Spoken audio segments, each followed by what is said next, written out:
Hello everyone, we're getting set up and we're going to talk about flight and different ways to do different things, because I do think in the game right now flight is a bit too easy. It's not punishing enough, and I think this is good for the game's mass appeal, but kind of bad for the absolute high tier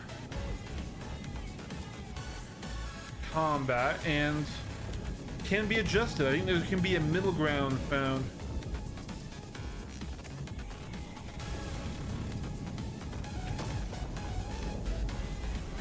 Damn, Shadow.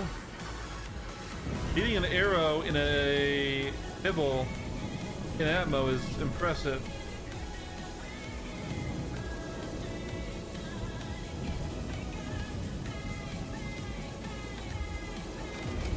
Alright, he's on.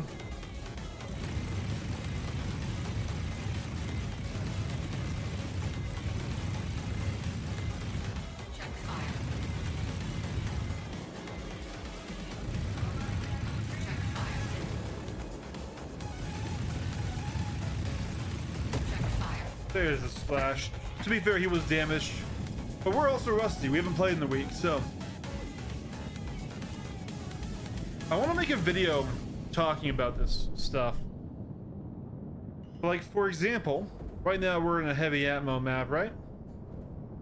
So certain assists, like gravity assist or anti-wind assist, depending on the size of your ship, should have different costs.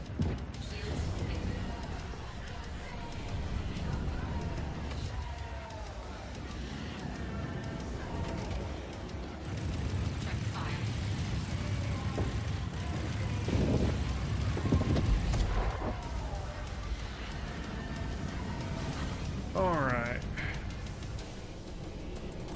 Check fire.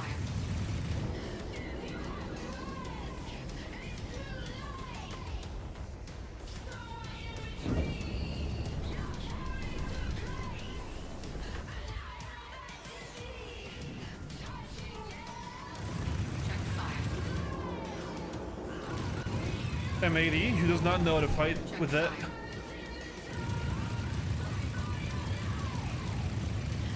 Check fire.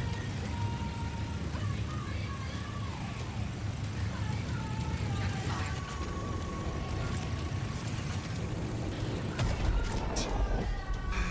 Oh, the poor T-Louis just fucking took one.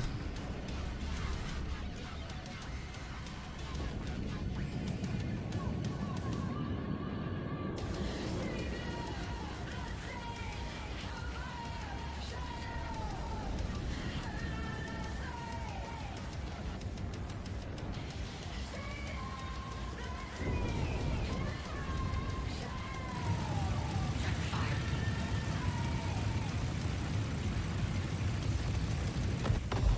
So about a 7-second time to kill.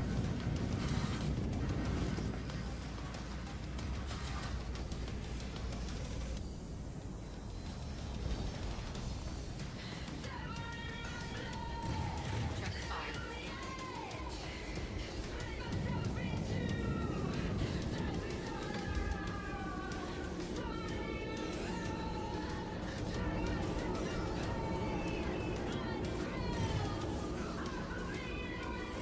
Check fire.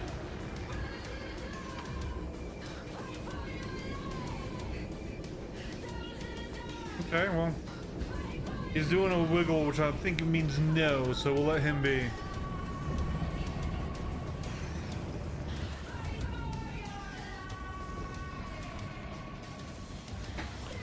All right. Check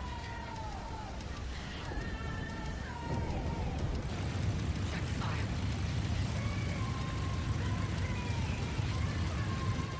Check fire. Just getting rid of unoccupied ships.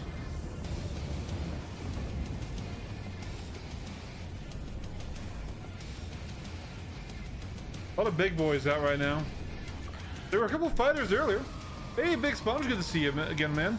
All right.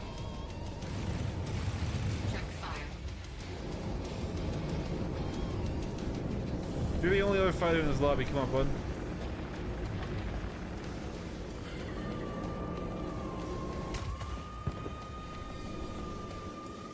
Check fire.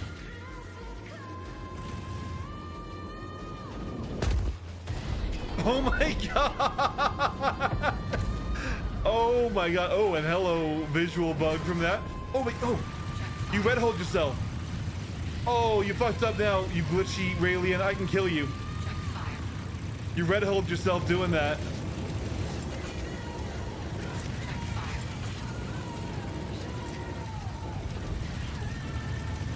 Check fire. Oh my god, buddy. Check fire. What's your plan here? Check fire. There it is.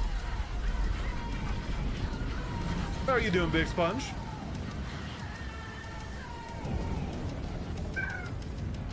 Hello, Kim.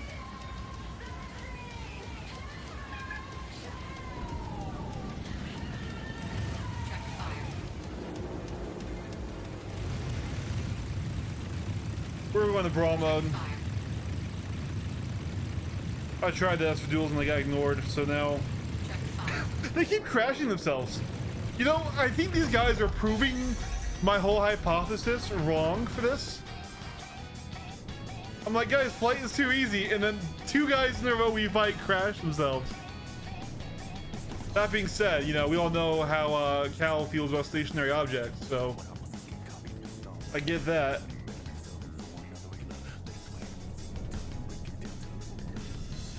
How's it going? Sugya? Sugya?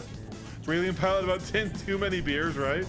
Dude, that's like those fucking Forza memes with the American truck. Just going through, bowling through that guy. Check fire. STY. Check fire. Oh, he's got landing gear assist on. Alright, we'll leave him alone. He's landing. I don't know what they're doing, but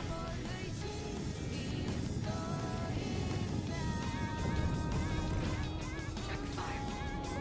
I'm not trying to just grief. I do want to just fight. When they ignore you, it's rather rude, isn't it? Like,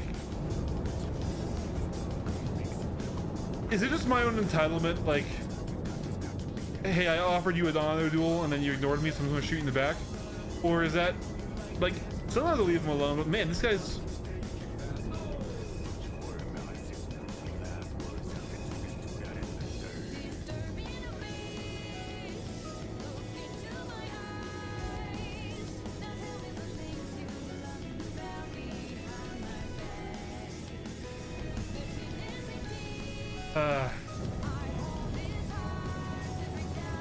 I do understand not wanting to fight the meta arrow. At least they do say no in chat, right?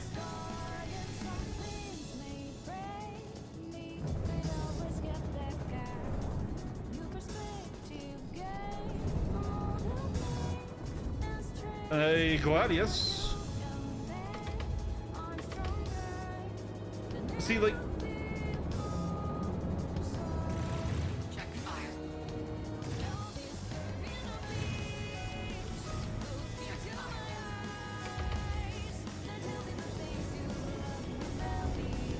let me get in your nose. There we go. Fire.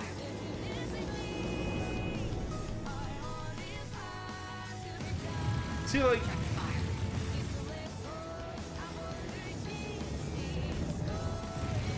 Check fire.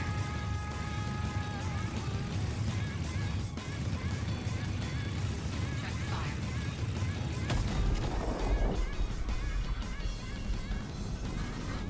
yeah, I don't know. I'm interrupting something. They must be in a Discord or something else doing weird bullshit with that crashed Polaris. I don't know why we keep landing there. I mean, in theory, if I piss them off enough, they'll come fight me, right? But, like, I don't know. I just think it's really rude to just totally ignore someone when they're trying very hard to get your attention. But, you know, not everyone knows duel etiquette. Not some of these guys might be newer, or there's like, if there's some people, but like, I don't know. I am kind of being a bit whiny, I guess. Oh, boo-hoo, you won't fight me while I'm in the meta ship, right? So, like, if it's just the fact that I'm in an arrow, I get it, right? Secret Bob cult meeting, right? Oh, there we go. That reversal did not work how I thought it was going to. All right. Is flight too easy? Crashes in the planet. Yeah, so I did want to talk about this, and I do think I want to make a video, especially I want to compare like DCS nuclear option, which is a more casual, like almost VTOL VR level flight sim, right? And like Star Citizen, right? And especially because we are going to be getting control surfaces soon and stuff, right? What I think would be like good for the game is if we push the game away from being so aim focused like it is right now and towards the flight focus. So to do that, I would recommend way higher lethality for fighter class ships.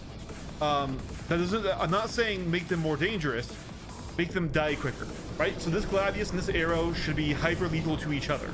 I'm not necessarily saying anything with interacting with larger ships.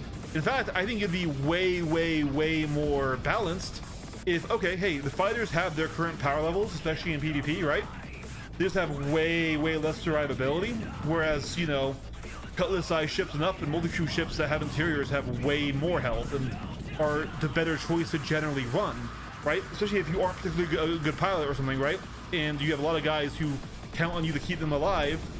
It might be better for a bunch of Bobs to fly one ship instead of 3. That's kind of where I'm getting at, right?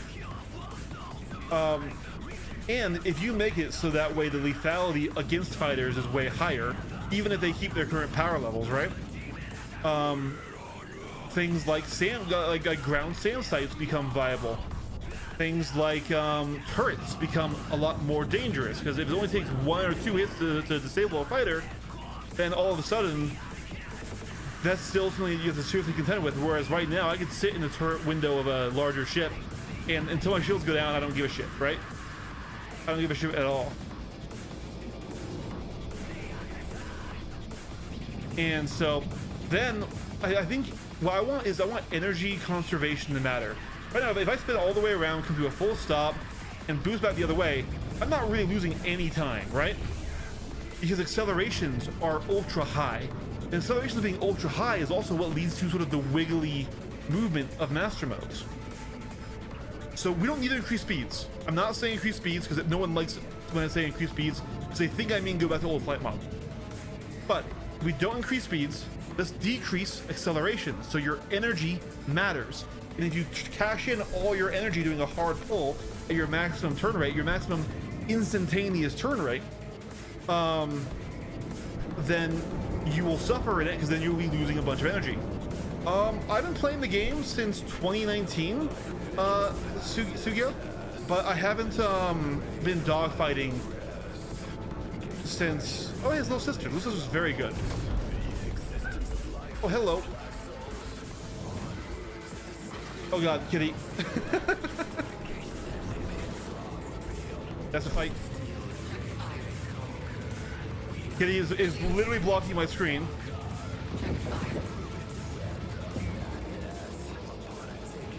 Kitty's tail is directly in front of my screen. This is not an excuse for why I'm going to lose to Little Sister, though, because Little Sister is a very good pilot, right?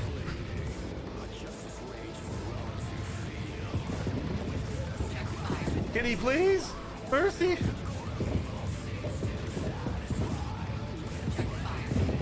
Oh, I fucked that up. Really bad reversal on that one. Get some energy back. Yeah, she's well ahead.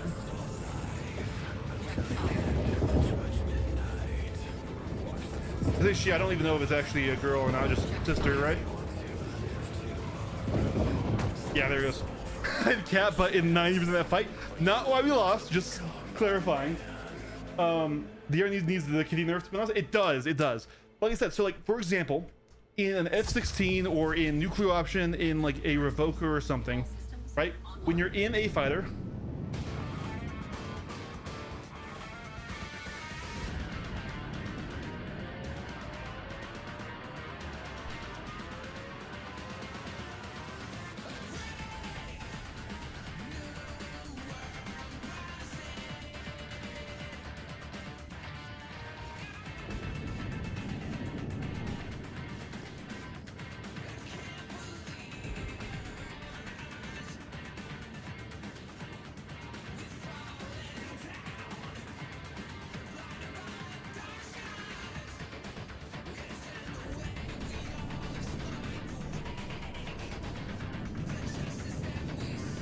All right.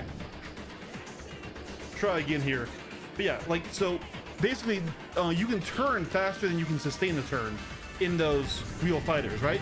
So you have a continuous turn rate, which is what the two circle fight is, where you're kind of doing this thing on the deck. And you're chasing somebody. If you pull really hard, you will turn faster, but then you're going to get a lot more drag, and that's going to push against your plane, and you're going to lose a lot of speed. So you have an instantaneous turn rate and a sustained turn rate. And I'm not saying those two things should apply to space combat, but now that we're getting things like atmospheric, you know, like control surfaces, it'd be cool to see that and see drag affect ships in different ways, right?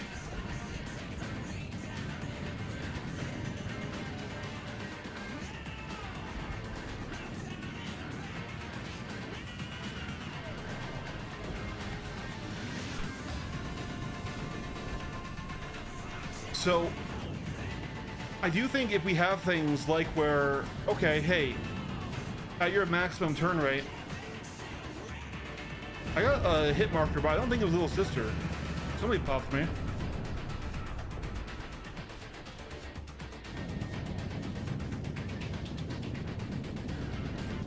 Well, I recorded it, uploaded the device through the night. Yeah, dude, don't ignore someone. Don't care.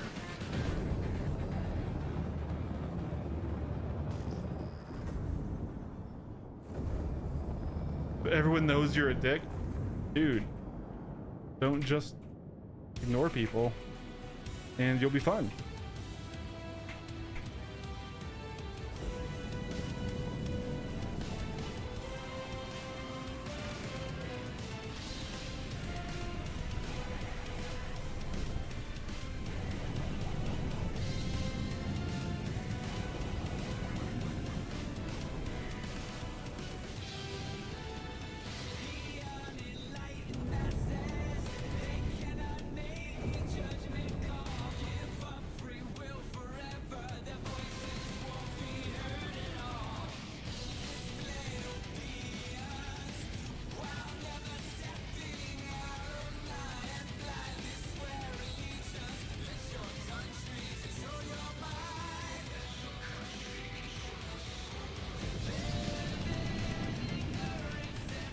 Alright. Oh, and there's the ground. Cal confirmed Griefer saw it on Shadow Walker 79's newest video. Yeah, griefing in free flight, man. Griefing in the dual lobbies.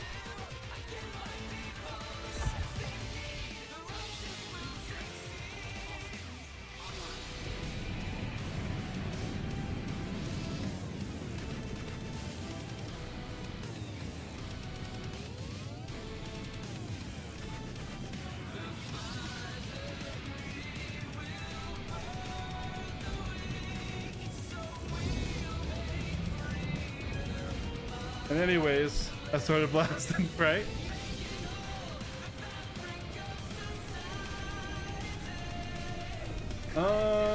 Empty Hornet. Never gonna ask, bro. No, it's clear jerk's behavior. Sorry if you're bored, but why not jump lobbies rather than ganking folks doing other stuff? We are in dual lobbies? What?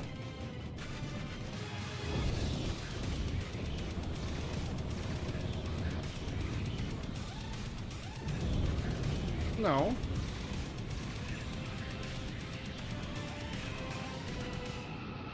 Oh, we're gonna crash. I can't fly in tight. How's it going, Drift?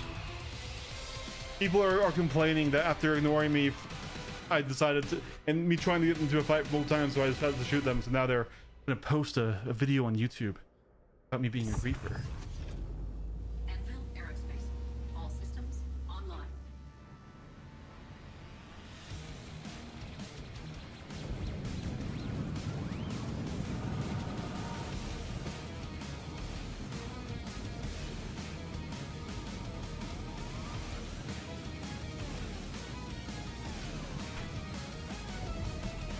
I'm doing okay.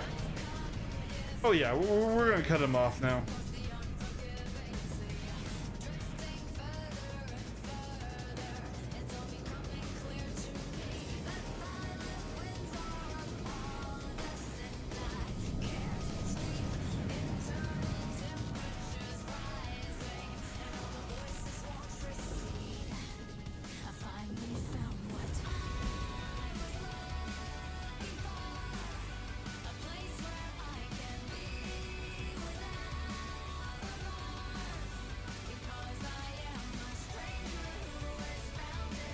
Can't park there, mate. You got an AC last night that was crashing out hard about Life Fighter Mafia? Yep. Come to the place where we all hang out and complain.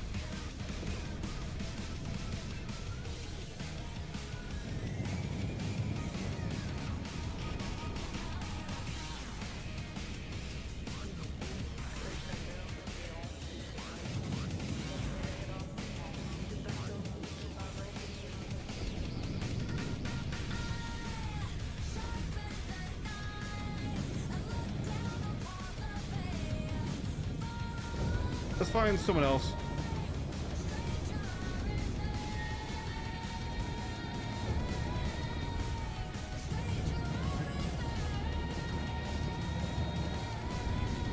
Let's see.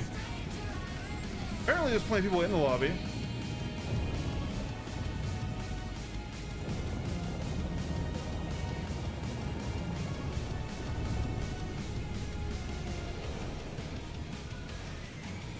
How have you been, Drift?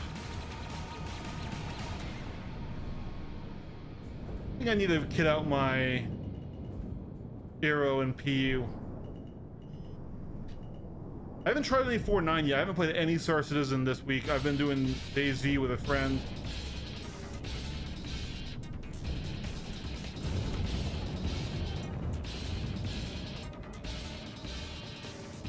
Six more kills? Hell yeah, dude.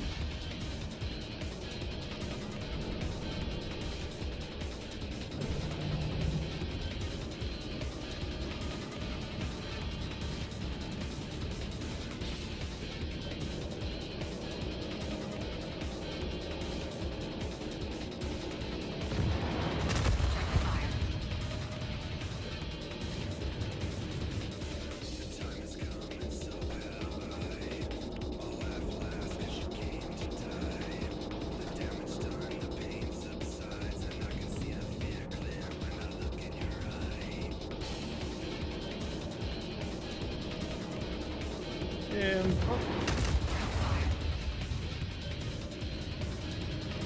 man, even with all of my missiles, can't pop the armor. How about on this now?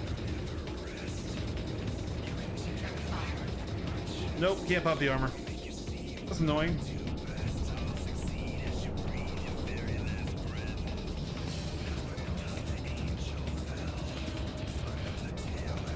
All right, well, probably we'll always want to find a new lobby then.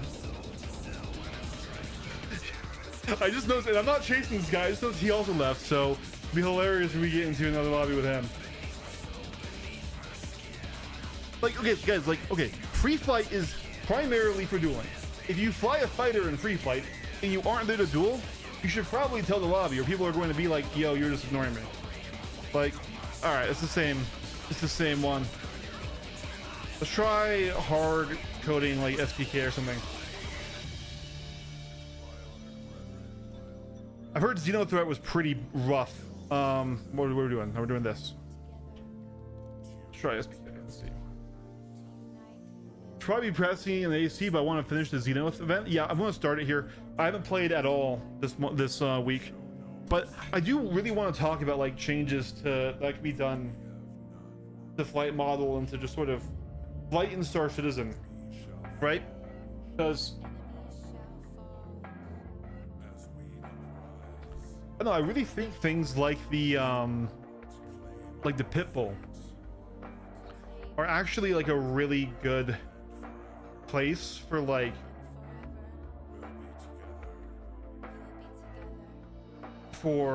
light fighters to kind of move.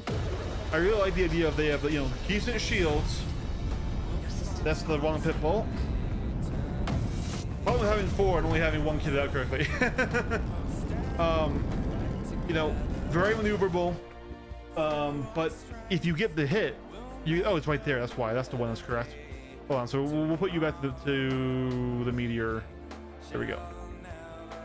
But you know, if you do take hits, you get absolutely mollywopped. So I still think fighters are too tanky, and it's rough because fighters could be people's only ships because they were sold as starters. Oh, this is gonna not go well.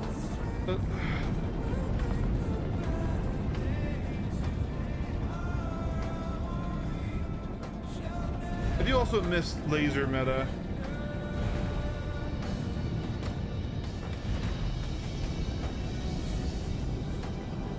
So if you just shoot at me.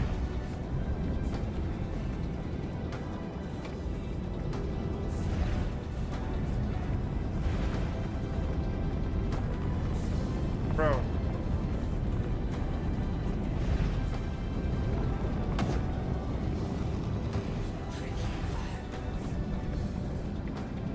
He was looking at me, wasn't he?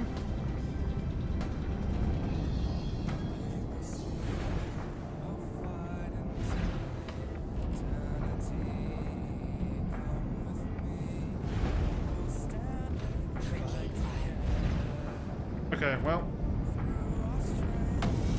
I'm tired of people ignoring me. I'm not that good. Just come kill me.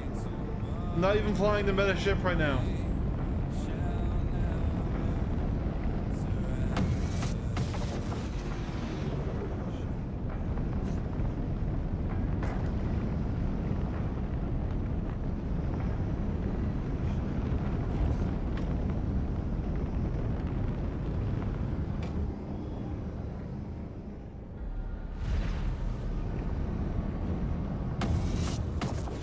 Dude. There we go. Thank God.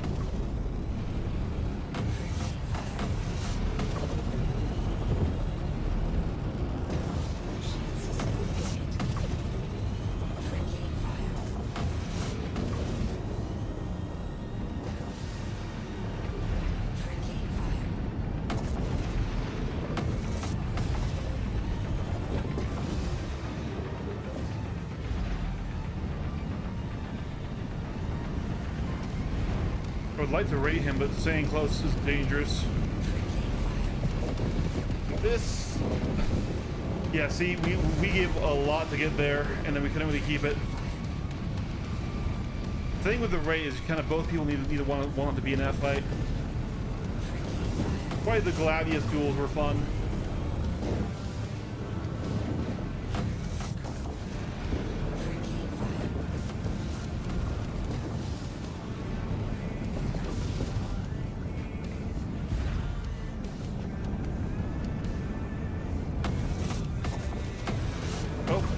Press there.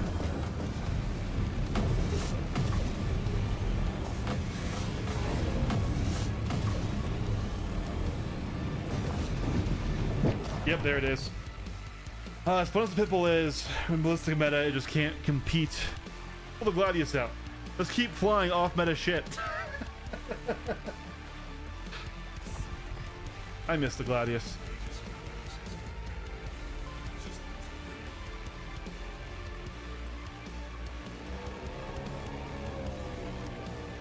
Badger. Good to see Badger again.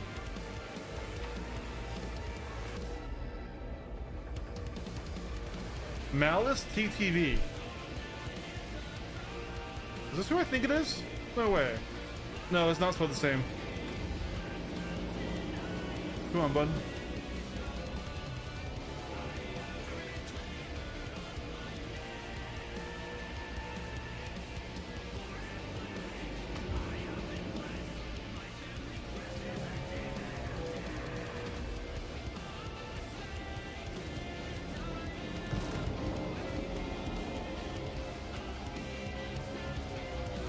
See,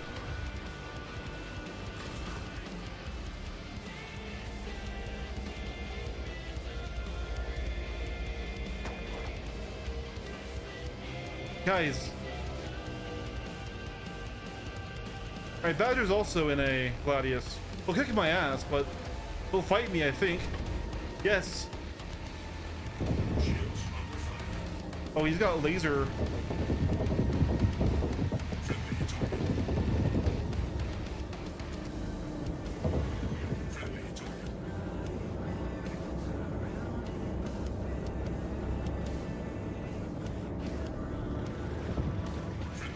Man, I was hoping to get regen off that.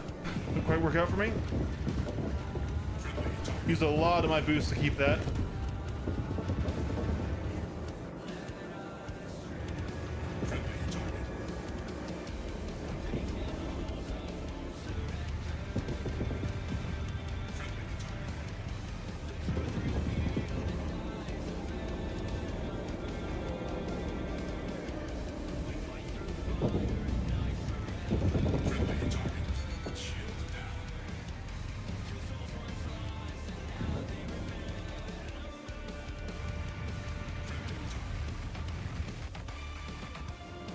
right, here we go.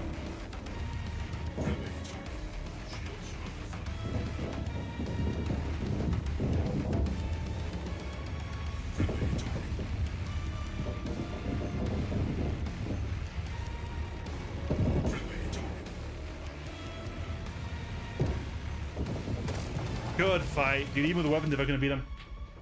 Yeah, Gladius fights are so much better than the Aero fights, man.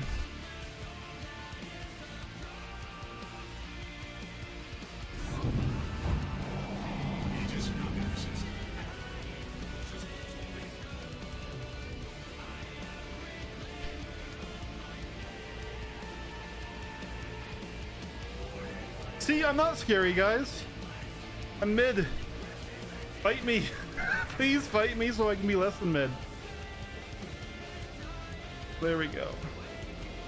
Just because I've not been practicing.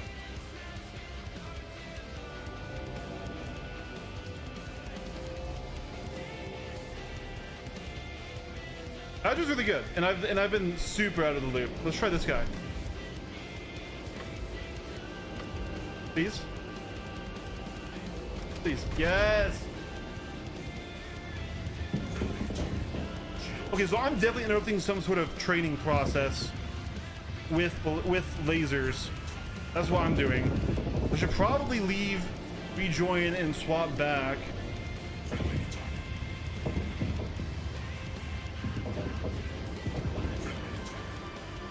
think I beat Badger exactly once, and that was back in 4-7.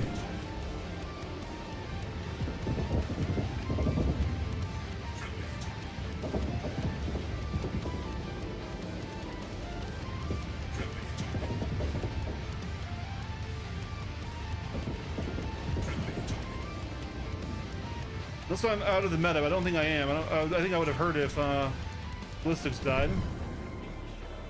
This is just showing you how bad the shredders are on the Gladius compared to the Aero, right?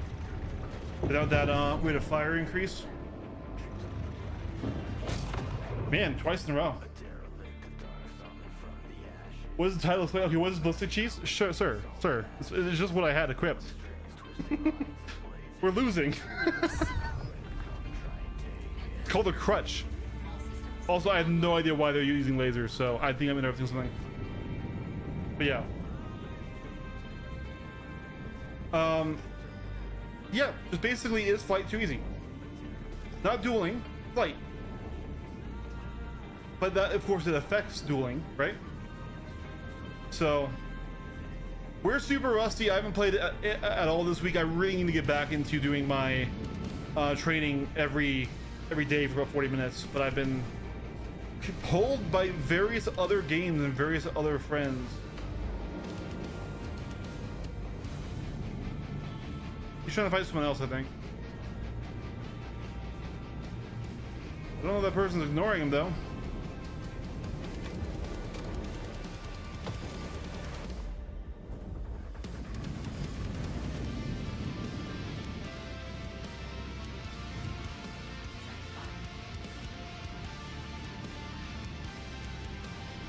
So I think they found each other, so okay.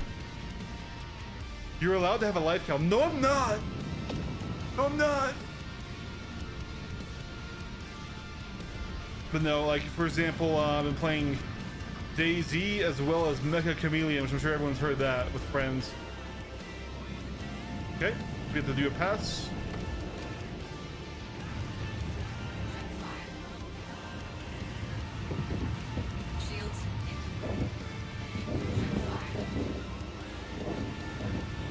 Yeah, dude, man. The Gladius fights are a lot more fun than the Aero fights. And I'm losing all of them because we are just warming up and we're in the actual hardcore lobby now, right? I'll stay on the Gladius. I'm not losing because of the Gladius, so maybe I should try.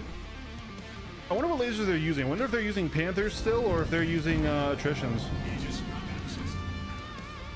That looks fun. I miss this shit. If you want to come ace test, let's go ace test, Drift. We'll see. Because I'm losing in SPK free flight doesn't mean I'll lose to you. Stop trying to talk any shit. But yeah, absolutely. If you want to ace, ace. If you've gotten that much good that me taking a week off means you can beat me, and I want to see it.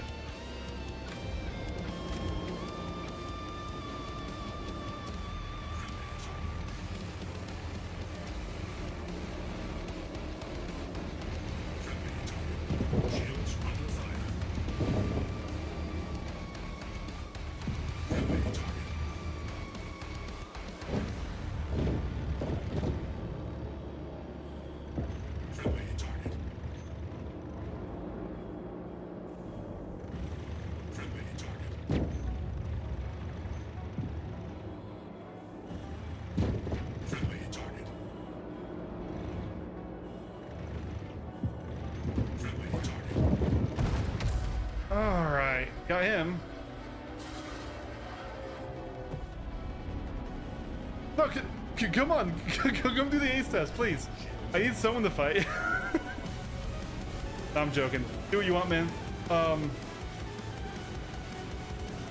sure you've improved. You've been playing a lot more than I have, and I want to see it.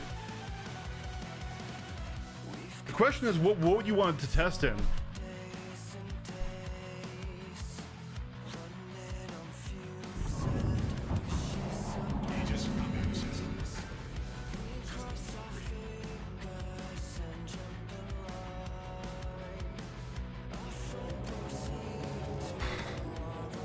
Oh, hey, it's Gold.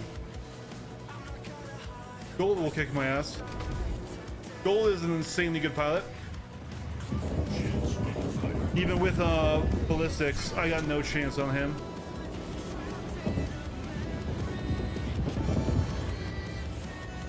He is one of the top.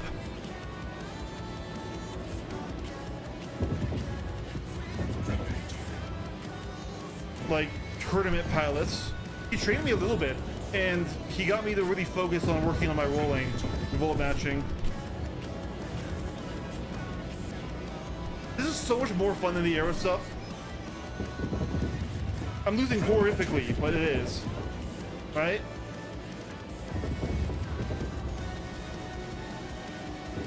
There it is. Yeah.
All right.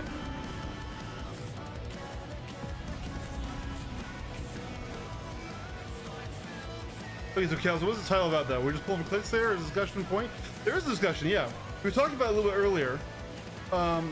Basically, is I think there are right now flight is too aim focused because flight it's like dueling combat, everything is too aim focused because flight is too easy.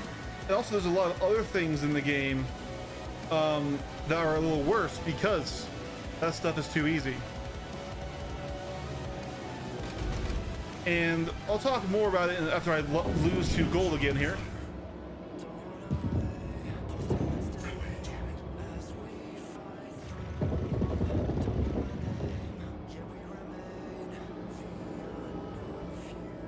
Oh, that was a terrible roll on my part.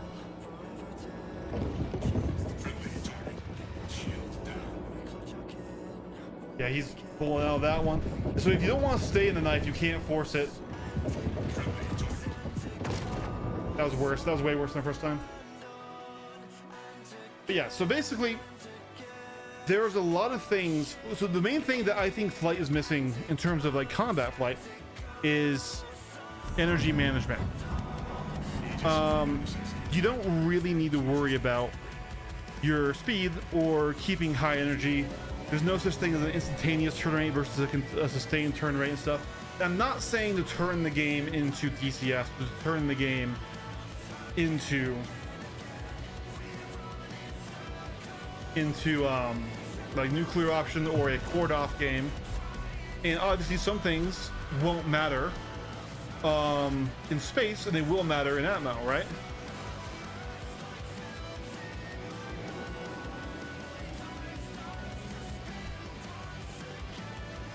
So, for example, if you are in, say, nuclear option, or if you're in DCS, and you like say you're in an F-16 or you're in a Revoker or something, right? You have two turn rates, really. You have an instantaneous turn rate, which is the fastest your ship can possibly turn, and then you have a sustained turn rate, which is how fastest that you can rate around a circle and maintain speed, maintain energy, right? Is there music down? I'm going to explain. Okay, you can do that. And so I'm not saying this will make sense for the space flight, but especially as we get control surfaces or things, because basically if you're in F-16, if you turn too hard, you will turn faster, but you will present more of your body against your direction of travel and get more drag, and you'll bleed off more energy. So this is where it's like, hey, if I'm always pulling for the shot, pulling you into my HUD, I'm going to be really slow, right? Versus if we stay in the rate and we're turning and working it in there, boom. So that's a form of energy management. Now, that's not something we're talking for Star Citizen, because in space that wouldn't matter, right? But I want more aspects of energy management to matter. So one way to do that is to lower accelerations. Right, so if we are going to raise speeds, and we want energy to matter, and you're sustaining your speed and your energy state to matter, if you want to be changing directions, right? I shouldn't be able to swap and go full speed again this way instantaneously, right? That's basically saying I have almost no punishment for flying the wrong way, right? And so, you know, G's would be what we do it like, honestly, our pilots can withstand insane G's. Like right now, I'm taking 13 G's in this turn to the side. That is pain, right? Alternatively, like I said, just lower the acceleration. So we can keep the same speeds, but it takes us longer to get to our max speeds. So if you can fly in a way that maintains your energy state, you will be rewarded versus just always pulling in, changing in, going the best direction. Not necessarily drifting, not necessarily drifting. But right now, with high accelerations, wiggling is stronger, right? And aim matters more so than precision flight to get a target in on you, right? If you, let's say you tried to wiggle, right? You go back and forth, back and forth, back and forth, and that really just bled your overall speed. So the guy who was just being patient got an easy beat on you because you were going super slow, right? I think that'd be worthwhile. Now, the second thing I want, of course, is also harder aiming. So I want the nose to be a lot less responsive, which is going to be sacrilegious to some players, right? But if they make it a lot harder for you to get nose on, if there's more jerk, more wobble, if getting it there smoothly mattered more than getting it there quickly, right? Then what we could do also is increase lethality on fighters. So this is specifically for the fighter category of ships, right? They're strong, they're really strong. And if we keep their strengths, I think lowering their durability substantially would be a good counter, right? So like, okay, let's say we don't actually do anything to their nose or stuff, but we just made them die super quick, right? Let's just go extreme for his example. 2 cannon shots from a size 4 cannon will down most fighters. In that case, turrets are going to be stronger, ground defenses can be stronger, and like missiles. I'm not saying I want missiles to be incredibly good, but like a ground SAM that an org invests a player in to go out and drive right now is totally useless. Even if it hits the target, it's not going to get the kill, right? Like even if you are like 4, it's very unlikely that you're gonna kill anything more than an arrow, pit bull, snub, right? Like it's almost guaranteed that they won't actually stop anything. Now you could just keep buffing the ground specific vehicles, which would also work. But also, like I said, if you just bring down the durability of fighters, dueling becomes faster, more fun. Turrets are more powerful because if they just get the hit, they get the hit, right? And like I said, right now Sam is a joke. Surface air missiles, you know, the fucking Centurion, the AA guns, things that aren't ran by AI are just total jokes, right? And this would also push more players if they are mid to multi-crew. If flying your own ship, your own fighter, was powerful but substantially more dangerous than flying in one larger, tankier ship that had things like engineering to keep it alive. If engineering wasn't a debuff and instead it allowed you to prolong the life of a larger vessel, like a Cutlass, like something like that, if you had a guy actively running around repairing mid-combat, right? Then 3 players might decide instead of, hey guys, let's all get in our one ship. Hey, we all kind of suck. Let's get in one ship together where we have a lot longer time to kill. You know, we have more options and we can stay alive for longer, right?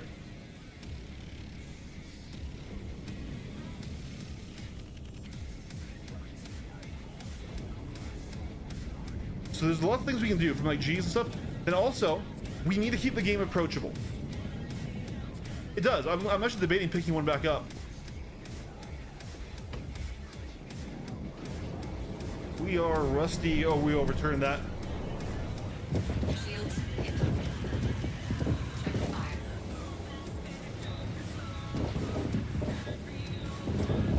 Check fire.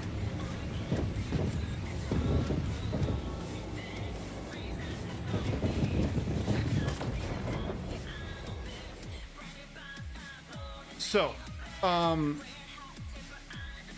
else was I gonna say? I was gonna say more before that guy interrupted me. It's in the 4.9 PTU.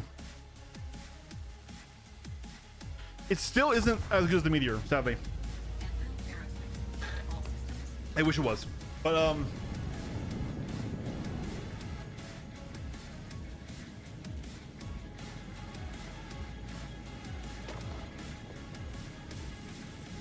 like one thing, because of the like how quick the time to kill is on, like, say, Jets and DCS or in nuclear option, you can literally have it be said where it's like, yeah man, it's not the plane, it's the pilot, right? And that's still a thing in Star Citizen, just less so, especially the higher up you go in skill. You need to fly the meta, right?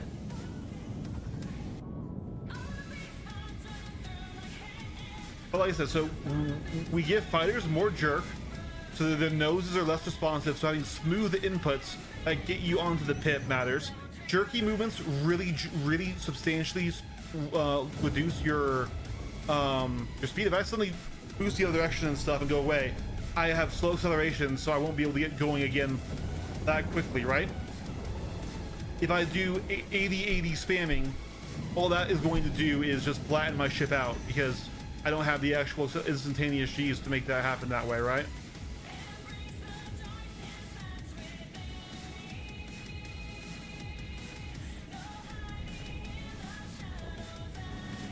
And it gives, oh hey, there's Bosa in an M80.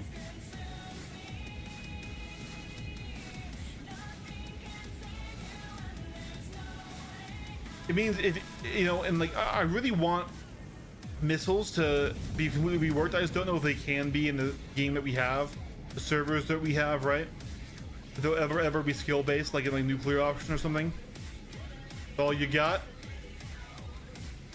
All right, well, what do you have equipped on there? Let me see what you got. All right, you got the full fighter loadout.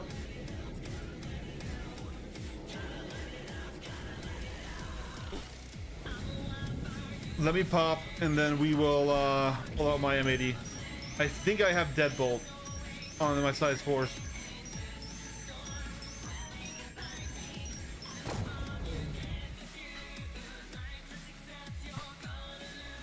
So I would go change it, but the weapon changing is really rough right now. All right, guys, if Bozo beats me here, this could be interesting. I think, honestly, this might be a really good test for Bosa, because I can't really avoid fire. Yeah, ballistic meta, I'm rusty, and in the M80 v M80 is not really easy to avoid fire in. He might get me here, and that would be really good for him. He's got multiple tries of this.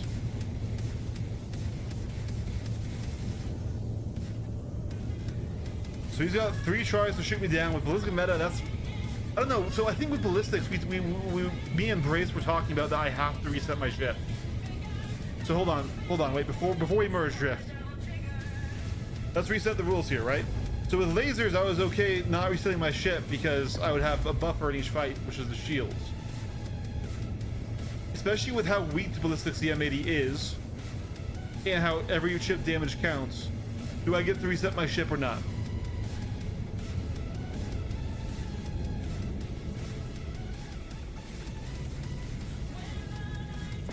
Because 3 tries to shoot me down when all you need to do is do a third of my health each time is not too bad.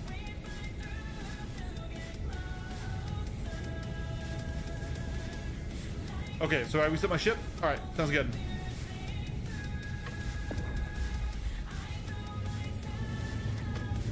Oh well, you know, he's probably not back tapped in the game yet. He hasn't tapped out the type, I bet. Here we go.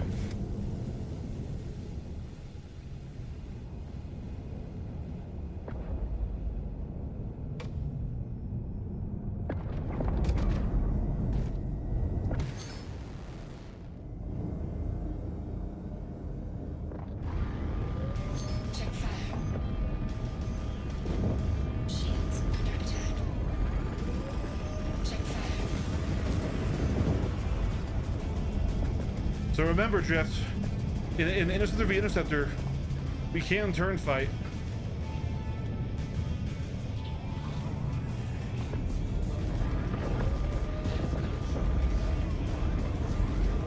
Check fire.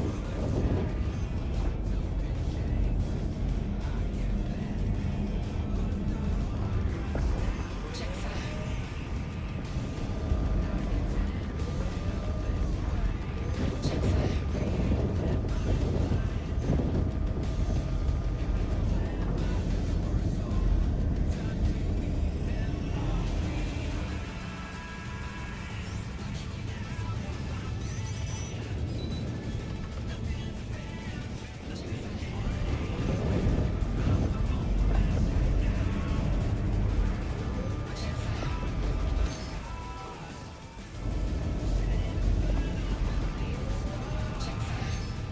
There's the splash. Yeah, so if I wasn't allowed to reset, this would absolutely be done on fight 2.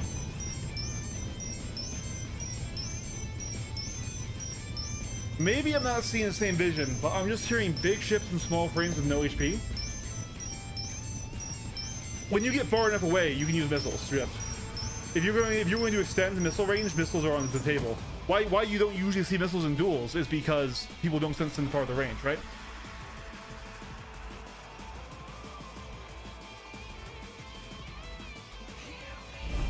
They stay in close.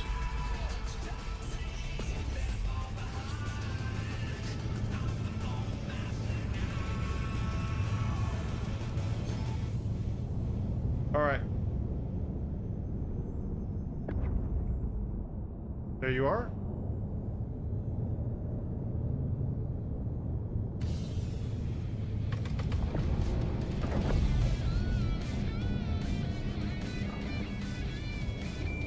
So once again, oh, I hit the station. Does that count?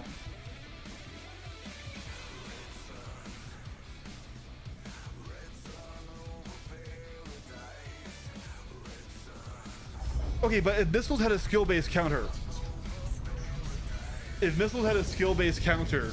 that would be a whole different story. I win. Awareness matters.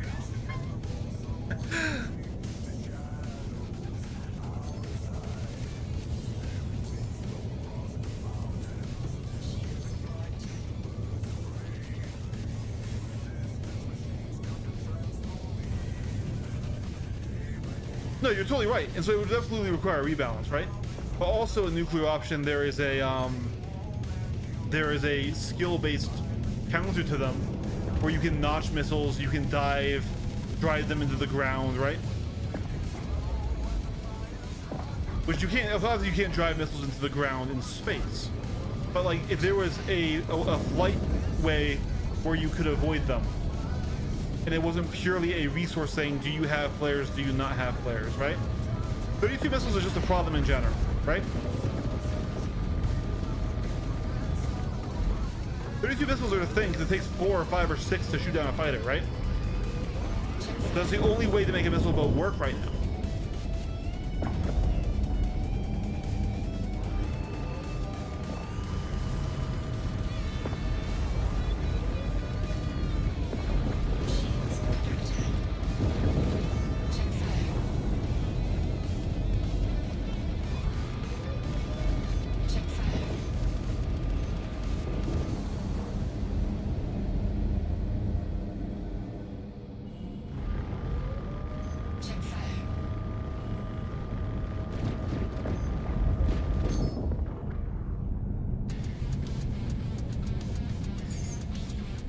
No updates with any balancing. Yeah, I know, right? Really want lasers to be viable again.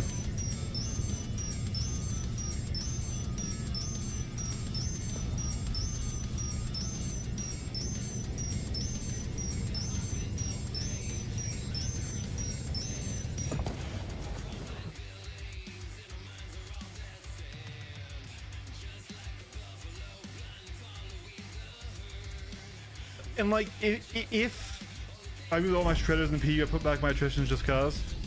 Oh man.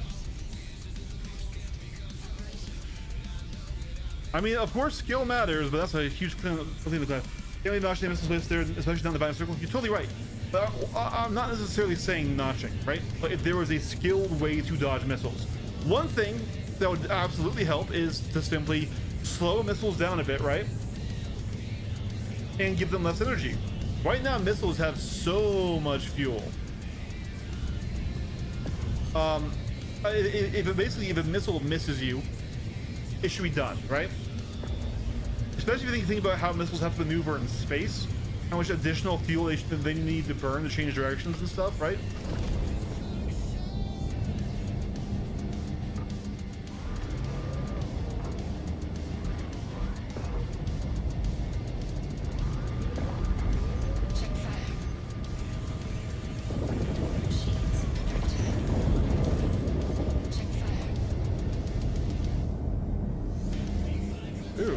That trade. I was pulling a little bit too hard there.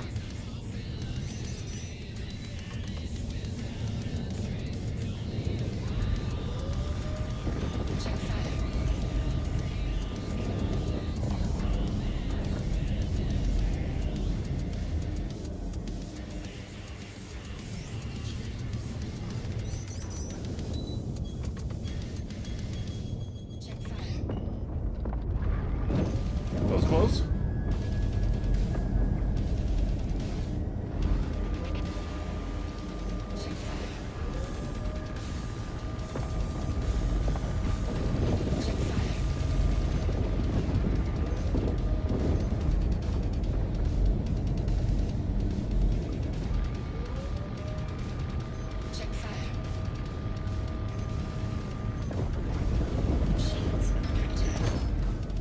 Good fight, Drift.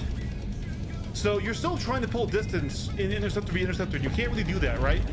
I'm just as fast as you, and if you don't turn back in, you're basically just giving him nose authority, right? So when you're fighting an interceptor, you need to fly it like you're in a fight, like you're in a fighter tuned ship, right? Because we turn the same. It's not like one of us has a turning advantage, but if you just turn in later, when we have the same speed and everything else too, I'm just going to be getting more shots on you, right?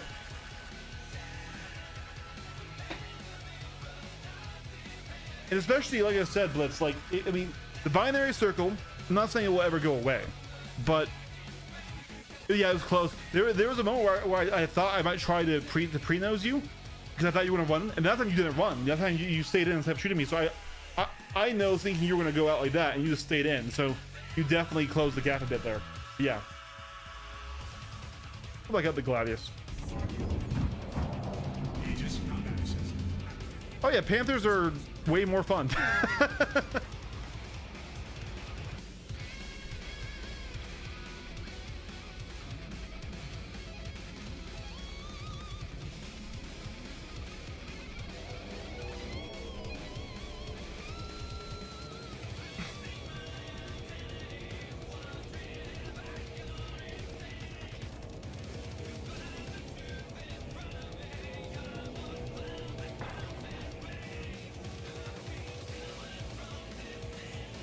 No, we didn't have the binary circle in the little flight model. The binary circle is done primarily because of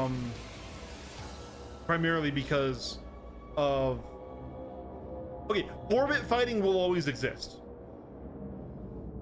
I'm not saying orbit fighting won't exist.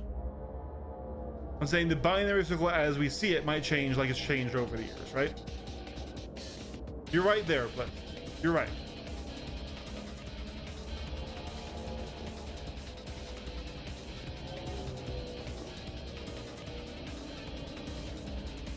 Yeah, in sixth off, fights are orbits, yes. But it can change. The binary circle doesn't necessarily mean aim trading. It doesn't mean complete aim focus, especially if there are things like energy management matter and things like that, right? Where if I, come in and catch a lot of energy to stay close, where that will punish me, right?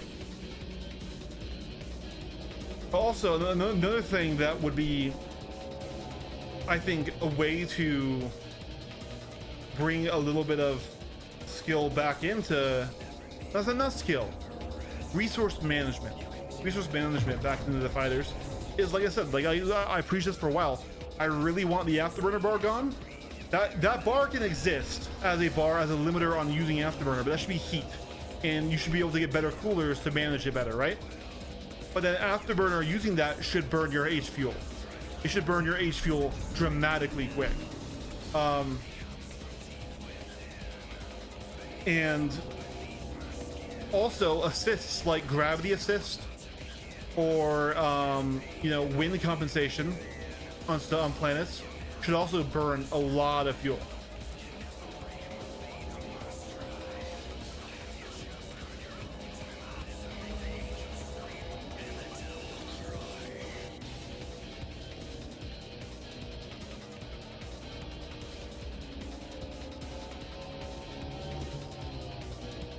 A Hornet.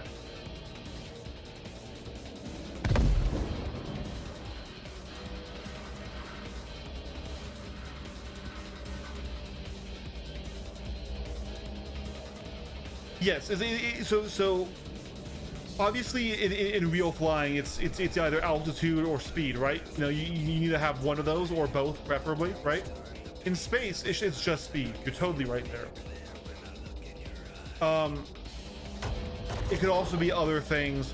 Basically, I want energy management to matter. I want, if you do a lot of random jittery inputs to make yourself hard to hit, that aren't sustained movements that would maintain your momentum, that you get punished for it, right? I want fighters to be weaker, specifically fighters, and by weaker I mean less durability, not necessarily weaker damage, not weaker in a fight, but more fragile, so that way the time to kill is lower. In all ways, I want SAM sights to be really powerful because they have limitations. They have line of sight limitations. They have range limitations. They have visibility limitations. If an org is going to invest to put somebody in one of those missile trucks, that should get some investment if you can get a fighter over it, right?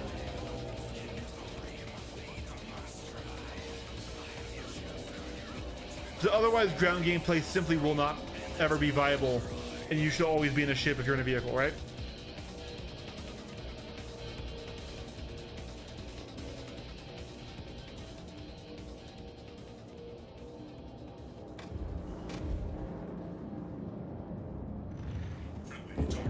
Hello, lock on?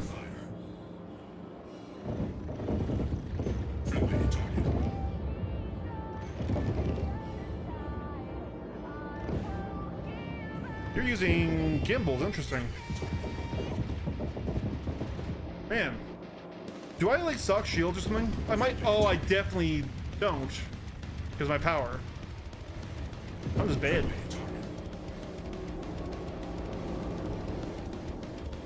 See, how are you? Okay.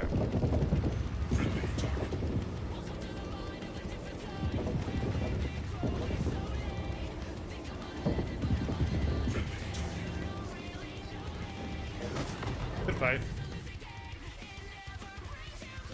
I thought, are you saying we need to be radar limited?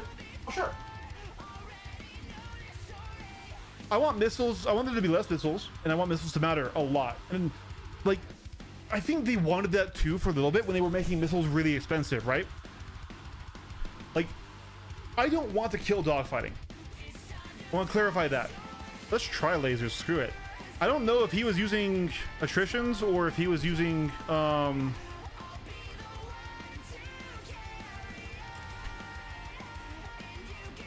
Panthers. Let's just use Panthers for right now.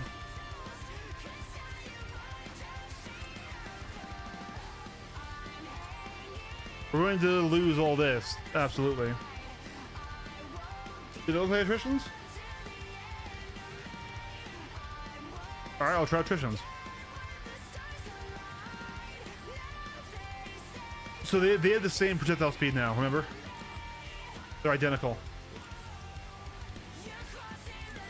It'd be rate of fire, if that's what you mean.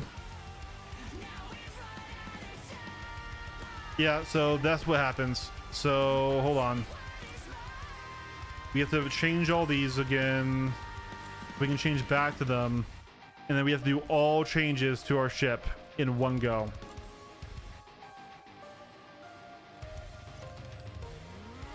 No worries, bud. So also, guys, I am officially committing to a stream schedule.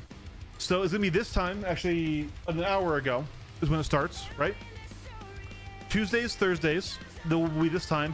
And then I have 1 p.m. Central Time or 12 Central Time to 3 Central Time on Saturdays. So I have two different sort of time slots.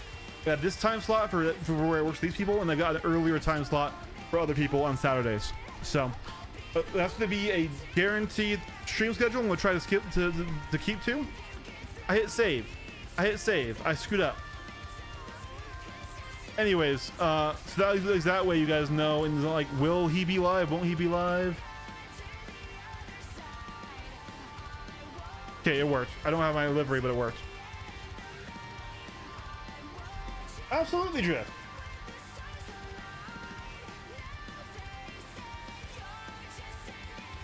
I might do Twitch too. I have a Twitch account with 2,000 followers. Just they're all from Battlefield. And like, I also might eventually, like, if we get to like 10k subs, I might do either a side channel or something for when I'm doing other games. It's like one of the reasons I've been streaming less is because I've just been playing Star Citizen less, because I don't really like the current meta, right? Like, the game's just not super fun for me right now, and it was very broken for a while, right? So I was kind of just waiting.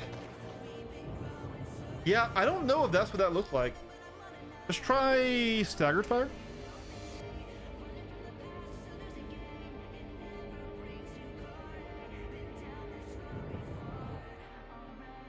This isn't Cal Holland tutorials, right?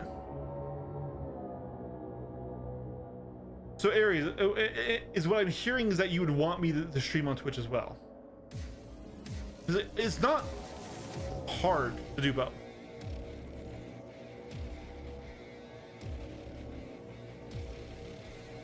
Oh man, Penguin, you are winning?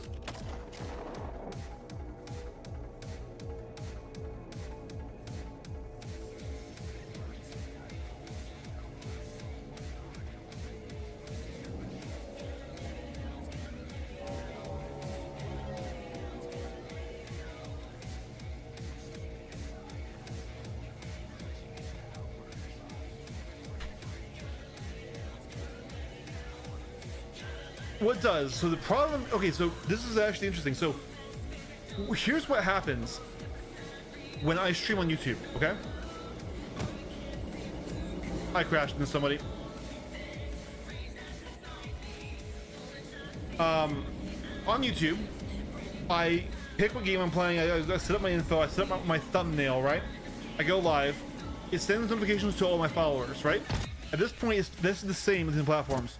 What YouTube does that Twitch doesn't do is it algorithmically puts my stream in front of new people who have not followed me. Twitch does not do that. Twitch will slap you into a category for the game, and it will sort you on a viewer count. And what that means is effectively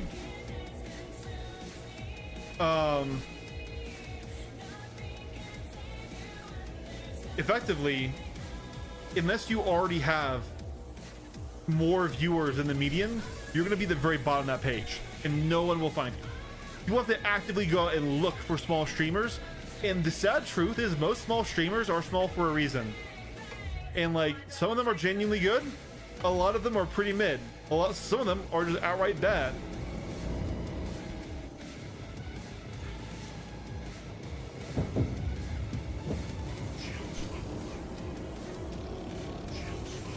Like, I consider myself a pretty mid streamer, but it's okay because at the very least YouTube will take my stream and it will put it in front of people who want to see Star Citizen content, and maybe people who want to see Star Citizen PvP content, right? Let's get away from that nose.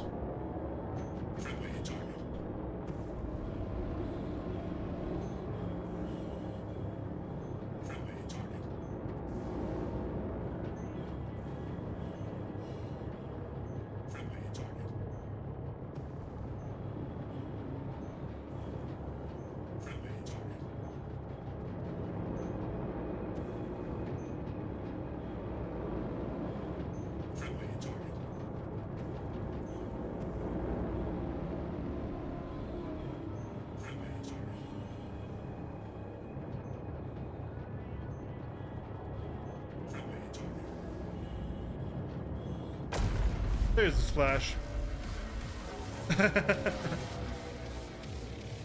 Yeah.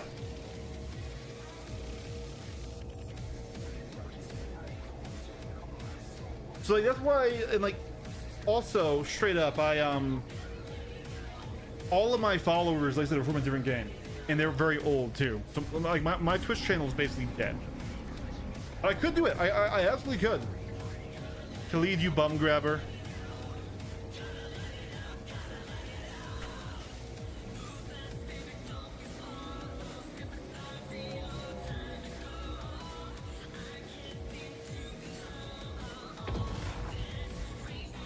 Oh, it's Krabos.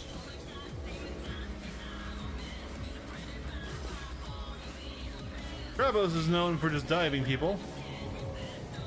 So, let's do it.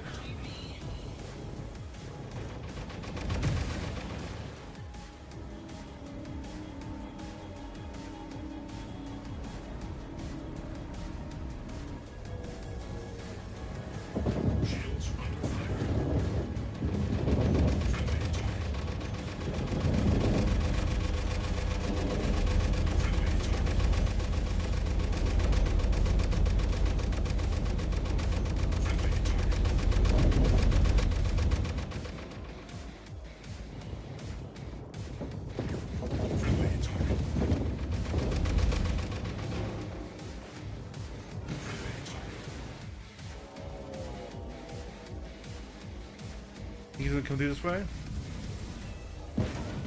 Ah, yep, I couldn't lock him. I don't think it was attritions. Maybe I'm crazy. I mean, Krabos is a great pilot.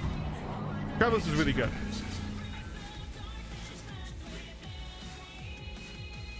Once again, I am mid chat.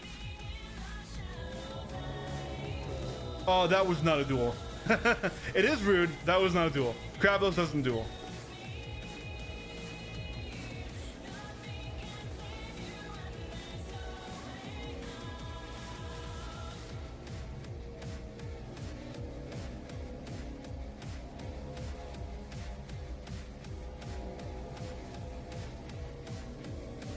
Yeah, if you look at the chat right now, Crab is looking will fight. No, I'm supposed to fight you. Yeah, don't third party. Yeah, Krabos is a notorious, does not give a crap about dual rules pilot.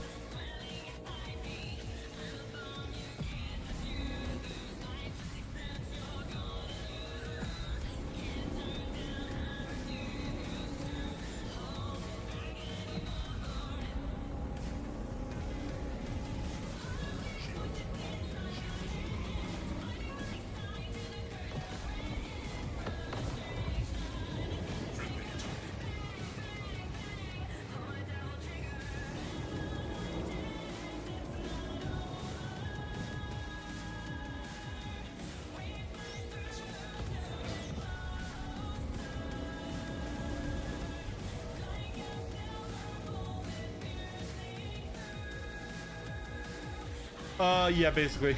That's basically what happened to Onyx.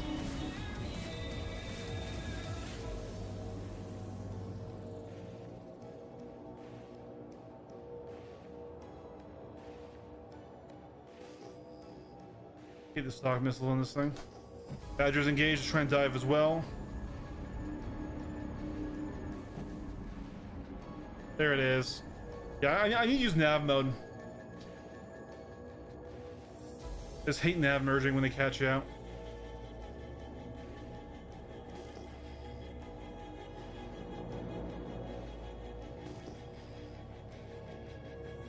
How's it going, Sil? Good to see you. There he is.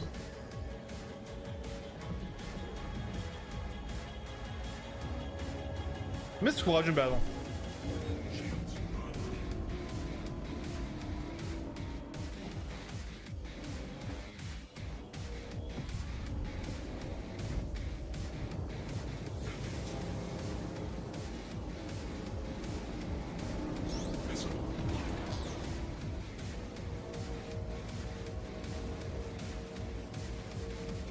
Okay.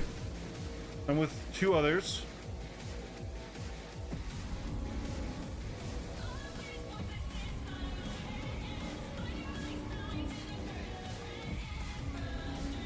Okay, Badger's coming in. We're gonna switch to nav mode.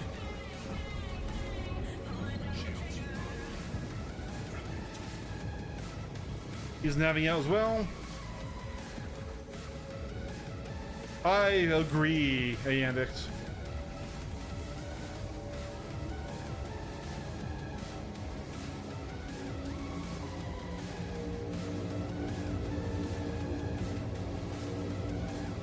Here we go.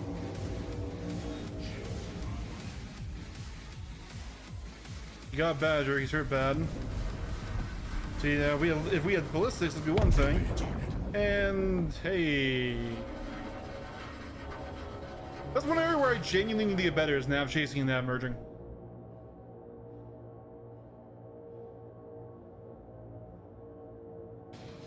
Nice. I'm doing better still. I'm doing a lot better. I'm committing to a stream schedule now, so it's gonna be Tuesdays, Thursdays, and Saturdays. Tuesdays and Thursdays are gonna be after work for me, so they're gonna be late streams like this time frame, and Saturdays will be earlier in the day, right? To try and hit a few different time slots, right?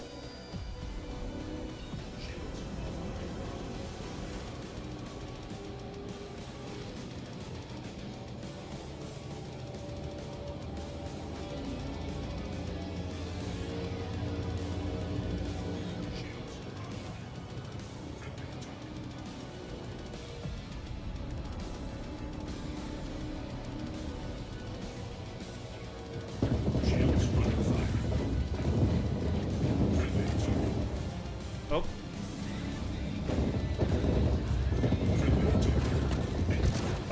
Can we get one more pass on him? Yeah, so at least that way people will know when and where I'll be live and stuff like that, right? Also, it'll convince me too, if I wanted to do content creation, I can't just stream all week and then ignore the content creation side of things.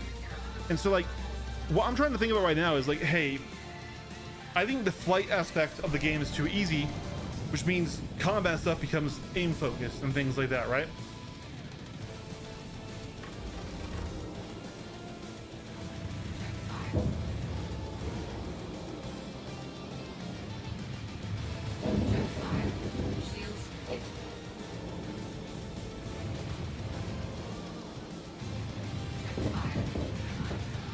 Good mag right there. And I'm being third party by Krabos. Shields off. Shields on.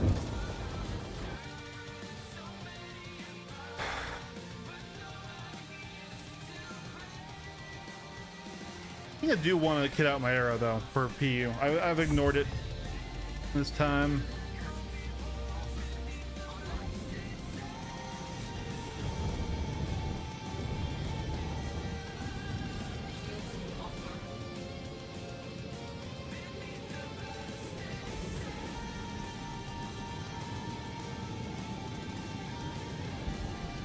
Are the Verpals and these settle putting on pedals? No. Sadly, I am still a roll on twist boy, sadly. And this is my left stick. I just have the camera inverted for the angle, right?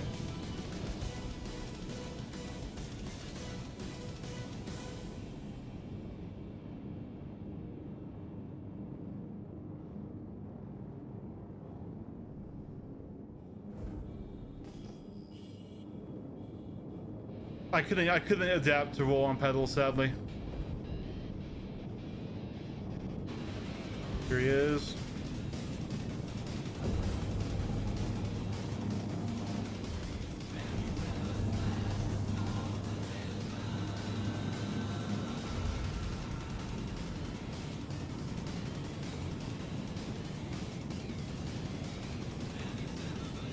Oh, nice. So, okay. Once again, I'm not... Ooh.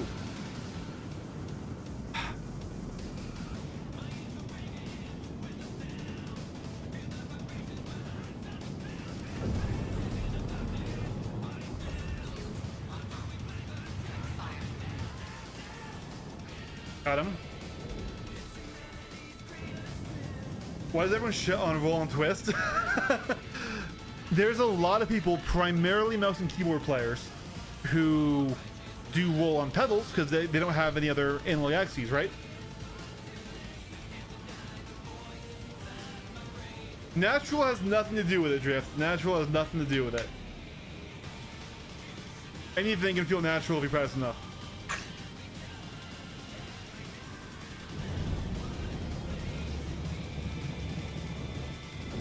Wait, because streaming doesn't mean you can hold a cryo zone free? He's not stream sniping me. We're god too small at 17 viewers for that.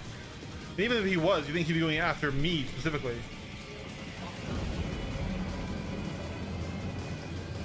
Do I have wrist strain? I don't feel any wrist strain. I think that depends entirely on what your roll axis feels like. And how much force you put into things. Yeah, that's bad.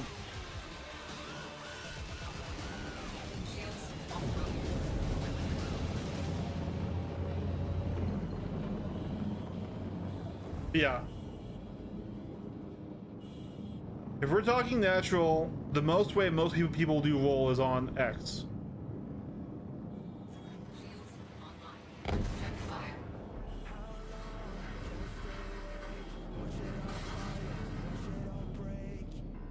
Yeah, no, definitely. You need more for that. Selling an organ for RAM, yeah. Like, normally, like, I'm twisting a little bit, man. I'm not putting a lot of force into it, right? And usually I'm not doing the full rate, right? I'm doing like this. I have really sensitive wrists too, because I've got carpal tunnel in both, or I got them from a PS3 controller back when I was in high school. And I don't get any wrist strain personally.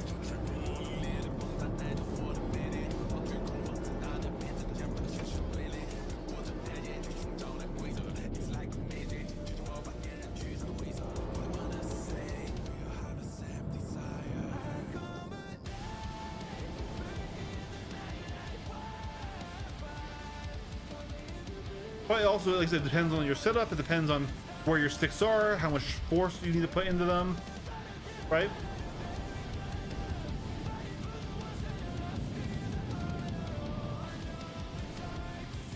I'm not saying you didn't have wrist strain.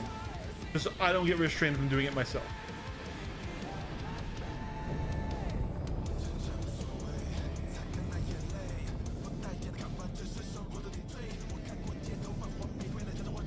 I believe in front and back strafe on pedal supremacy. See, that's why I'm flying right now. And I really do like how it feels.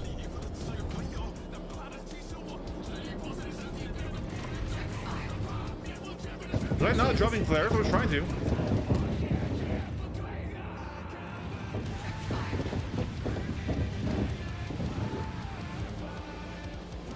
One thing I don't like about the Verpals is their hats. Their hats feel just worse and a lot less reliable. Oh, I overturned that. God, I hate the white. Give me red markers. When the white tracks the well, that's when I can lose it, especially if I'm not on head tracking with them, right?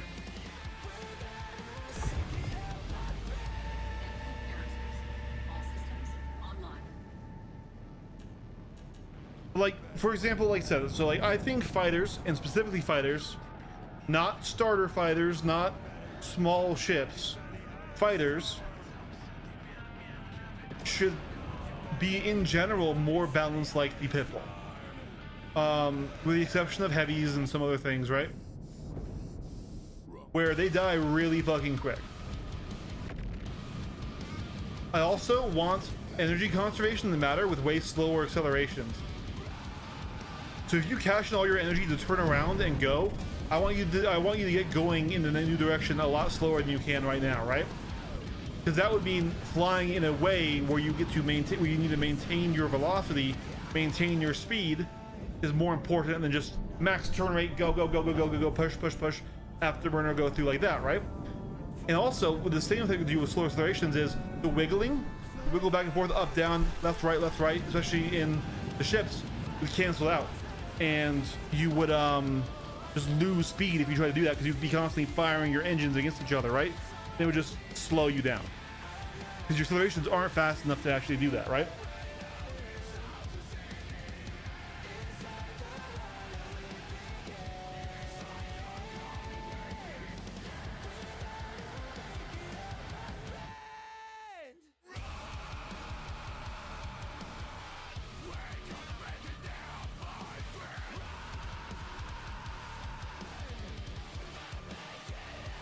And so, like, obviously you could still flip around, fly backwards, you would still have an orbit fight, but if you flipped and burned, you would slow down much slower and accelerate much slower. Oh, Meteor, sorry, right now the L21 is not worth it. It's a shame. I love it. The L21 is in a very bad place right now because they nerfed its weapons into the dirt. Like, it's so bad.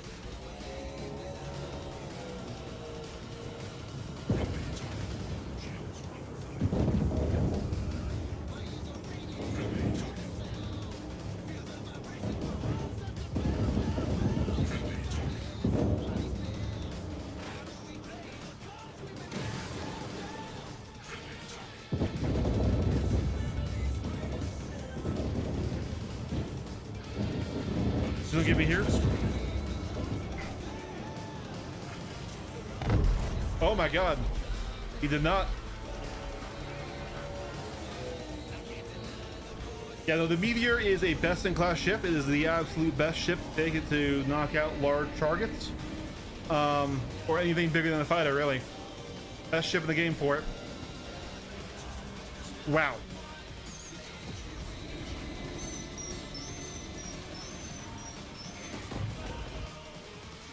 And the L21 right now is entirely outclassed. It's made irrelevant by the arrow, sadly. And honestly, even the Gladius, because it only has half the DPS, less than half the DPS of both those ships, because they nerfed the weapons into the ground. So even though it has more health than the Gladius, it doesn't feel like it because the Gladius does so much more damage.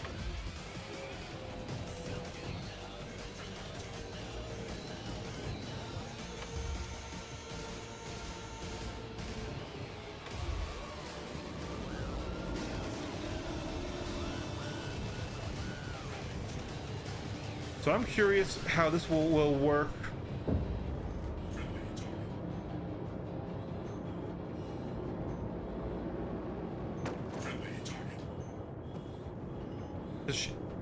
She has good shields and good speed.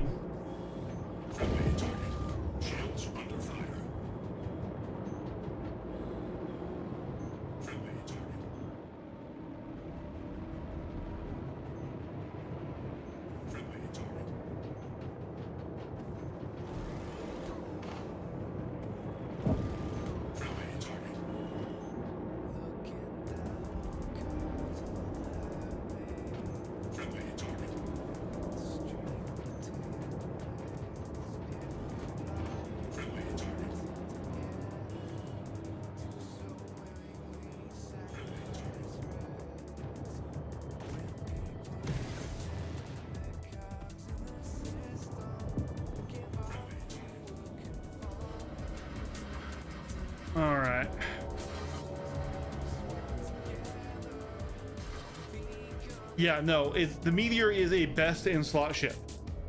It is in a combat fleet. You always take a Meteor. You always take a Meteor.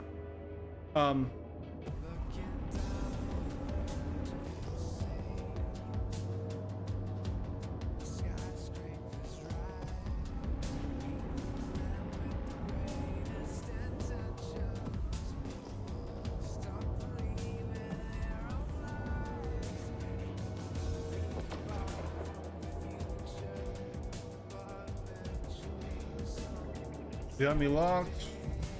Gonna hurt.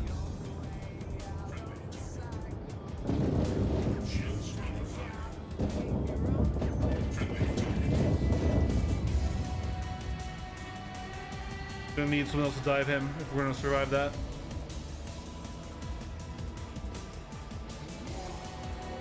Yeah, Krabos is definitely one of the world's best Hornet pilots by far. He's very good at making sure I don't get close to abuse turn rate. But this time we got it. At least we can stay here.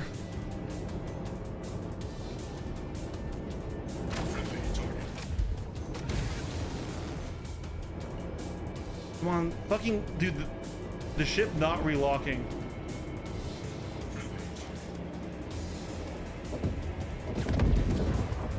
Who else is on me? Yo, very rude. Oh, is it Ares? Ares, what are you doing, man? I'm nearly red. Ares, you're engaging me while I'm this red fighting Krabos? Oh, it's all good, but it's all good. Here, finish me off. Finish me off. Get some points. Get some points. I'm hurt. Here. I'm hurt too bad. Finish me off. Yeah, I actually want to fight you with lasers while you have ballistics, but Krabos will probably interrupt. But yeah, it's all good, man. I'm just like, who's diving me? And I just killed Krabos. So yeah, so like, Krabos is one of the best Hornet pilots in the world. Like, I'm not like I know he's being a jerk right now, but that's not Glaze. He just is. But if he lets you get into the slot, you can still kill them, and that's one of the best Hornet pilots in the world. And I'm in the Gladius. I'm not even in the Arrow right now, right? Oh, there he is. There he is. There he is.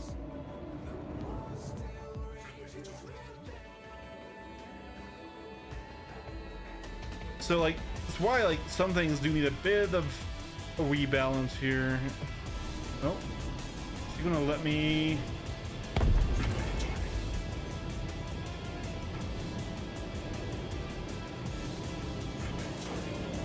Oh, I don't think we actually touched. I don't think we actually touched. Maybe no, my stabilizers up top.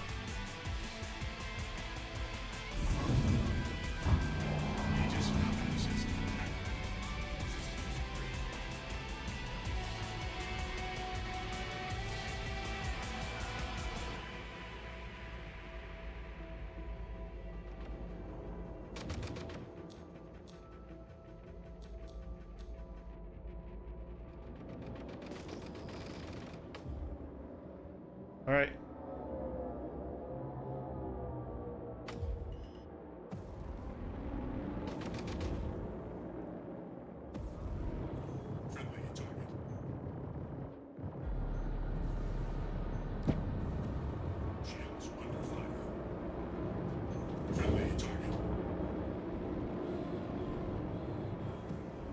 You're overrolling a lot.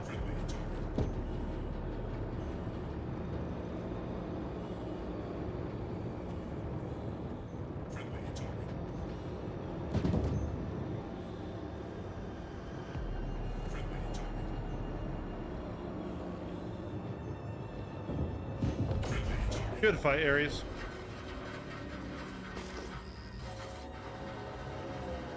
Yeah, so are you on mouse and keyboard, Ares?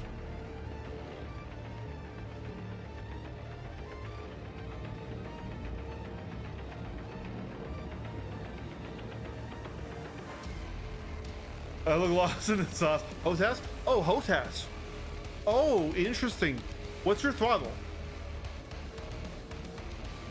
Ooh.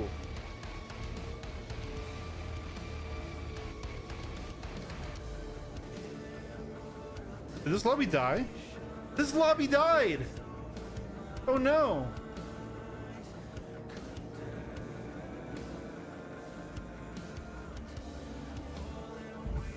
First splat. I'm gonna pretend that was an intentional reset. I have my strafes on my hat switches at the Flight X HOTAS. All right. We gotta help Ares out. Ooh, okay. We really need to help Ares out here, guys. Chat. All right, Flight X HOTAS, huh? I think. Okay. Okay. All right. That is definitely limited. My buddy, well, my former buddy flew on this for a little while. For regular flight simming, I think it's pretty decent actually. But very limited. My twist is broken and my rudder's not here yet, so I'm using the slider at the back of throttle for yaw.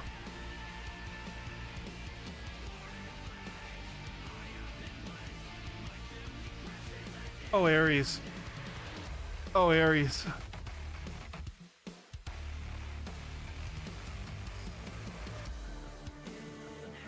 This is a horror story. I'm not trying to talk shit. Okay. Wow. He's fighting for his life. He really is. So, okay. Obviously, there's a reason why I fly Twin Sticks instead of I fly HOSAS instead of HOTAS, and that's because, especially in decouple mode and things, having a consistent throttle application like this is not actually helpful. All that is going to do is going to make it so you can't hold a tight circle. So we're really quick. And I'm sure you know this. I'm sure you watched my other videos and stuff. But let's just talk about really quick what holding W or having a throttle input will do, right? So if we're going to try to orbit this, I'm going to come over here and orbit this guy, right?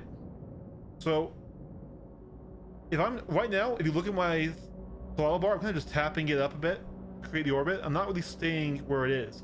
If I apply static input like this, you see how it's swinging me out and I'm gaining distance even with a pretty low throttle? This is why you can't stay close to me and why I will win a positional advantage on you, because this is turning down and extending your turn rate, right? Because you're just being swung out, right? Instead of staying in close.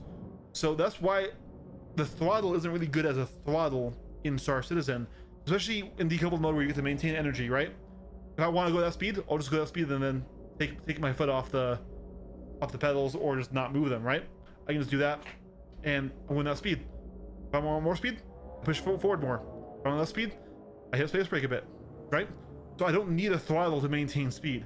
But when you're in a combat situation, you're gonna be constantly quickly tapping or pushing back your throttle, which is why I really like my throttle on my pedals, right? They have a return to zero. I can very quickly and very finely get where I'm going with them, right? And now let's talk about yaw on the rocker. That is insane. That is insane to me, especially because you were also over rolling, right? So Star Citizen is so aim based.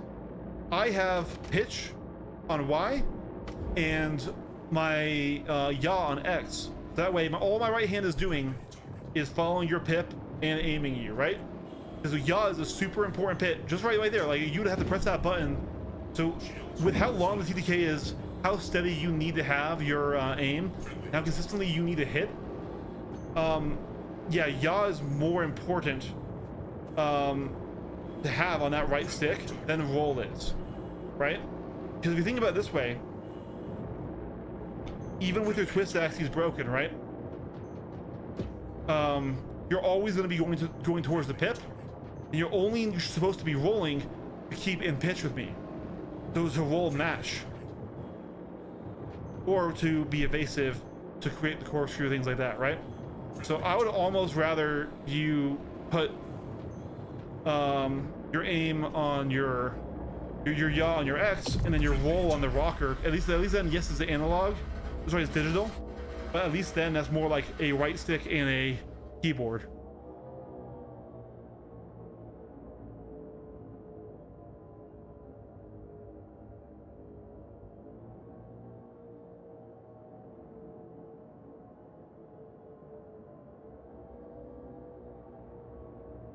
I was never heard someone talk about the sticks and basically not describe that some screws falling out, something is broken. Okay, so yeah, I mean, it's sort of like with printers and stuff, which is probably a terrible thing, but like they're a physical part that has wear components and things. Like I said, I was having issues with my VKBs, but I would use them for 5 years, right? And it's one of the also those things where you need to buy quality equipment. And not to talk crap about the starter stuff. The starter stuff can be absolutely great, but what you need to do, what you need to do is understand that it is intentionally limited by just how it's built, how it's done, and the starter equipment is good to figure out if you like the hobby, not to keep you in the hobby, right? Same with sim racing. The best thing to do if you know you like it and you want to do it is to buy once, cry once, but almost nobody knows for sure until they try it. And that's the goal of these $80 flight sticks, right? It's not to last forever or to have perfect quality. Say like, hey, is this something that you enjoy enough that you want to do? Like my first stick was this guy. For Citizen. This is a crap stick. This is the Thrustmaster T1600. Very commonly used in Star Citizen though, but it's terrible. But I used this for like 2 weeks and I'm like, nope, buying BKBs. I like what I'm seeing here, but I need the better stuff, right? And those BKBs lasted me 5 fucking years.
Yep, there it is. I'm at disadvantage with lasers, of course, but here's the thing, Kratos can beat me with ballistics too. He's good. He's really good. If you can't get in the slot, he's gonna beat you.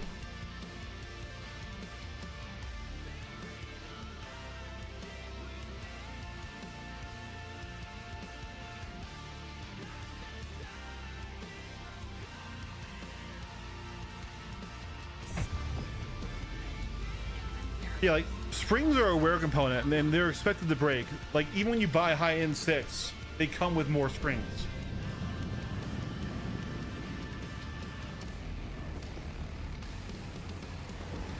Hey, Bosa!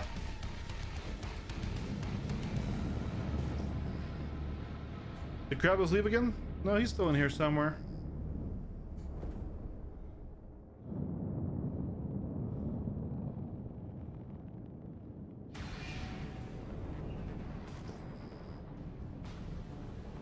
Fly and wing with Malice here.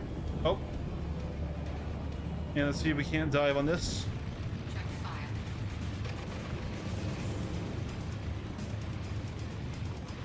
Check fire.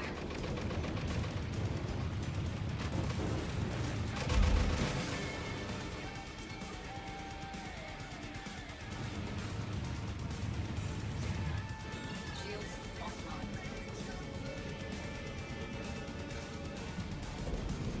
Oh, no worries, man.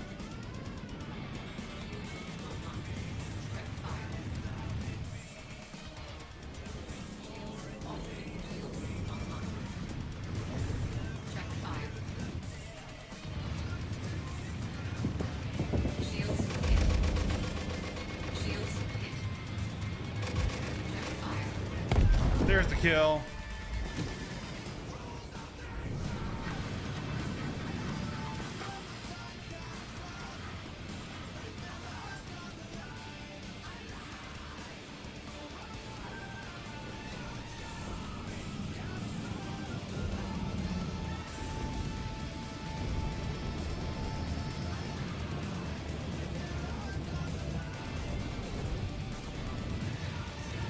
Check fire. Check fire.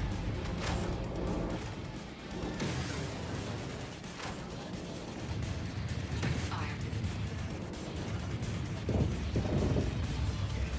Check fire.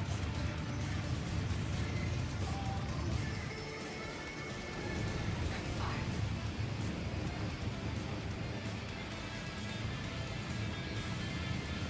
fire. Shields offline.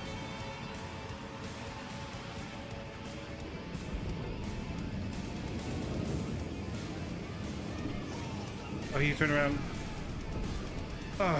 My nav is not set up to give me full power to my engines. Please, you fucking power system. There we go.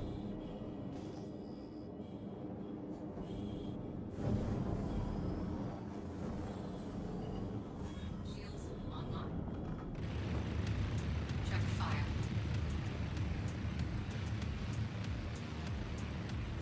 Check fire. Shields hit.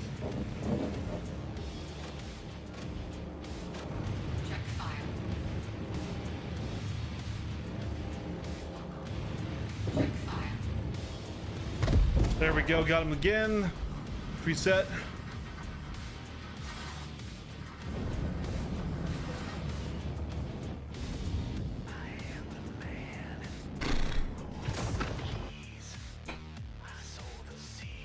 It doesn't feel good to be able to beat him. There was a time not long ago where I had 0% chance of winning, and I know we're all ganking him.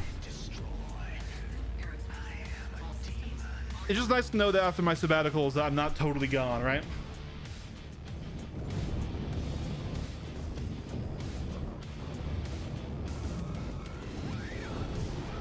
Oh, he knows I'm the threat here.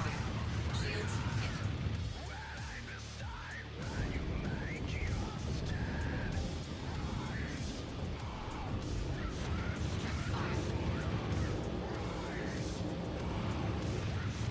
Check fire. Check fire.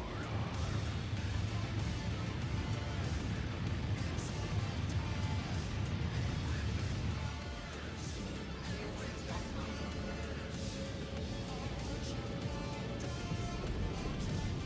These engine pips are fucking on revolt, dude. Check fire. Check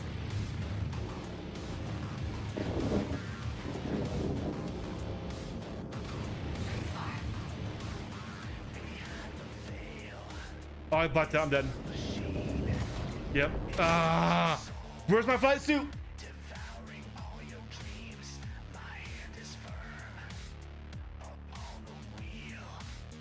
That's just silliness. All right, this time Online. let's swap. Shields Let's get this pre-program this. I need that regen.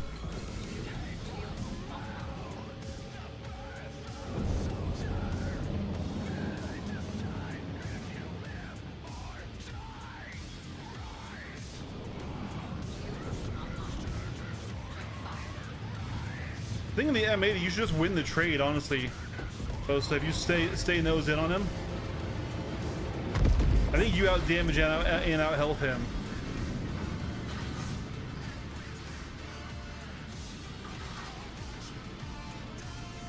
Yeah, no, absolutely. The Omni throttles are great. I am a vertical stick guy, but the Omni throttles are awesome. shields offline.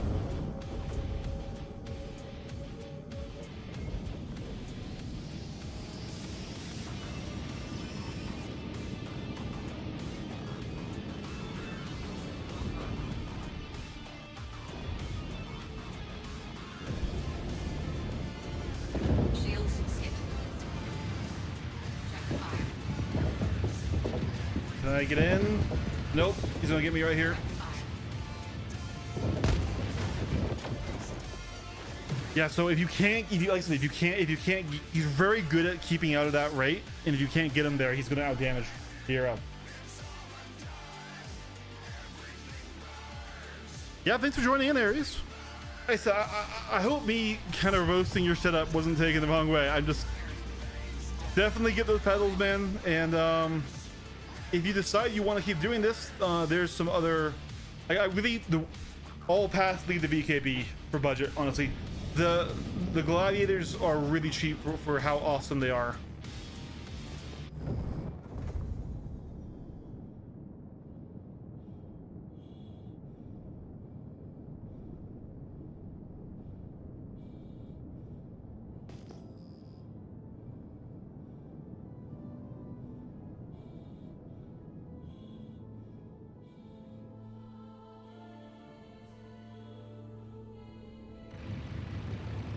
Check fire.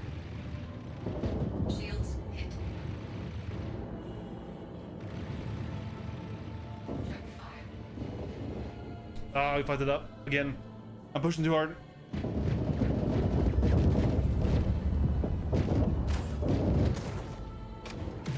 Where's everyone else diving? Come on, guys.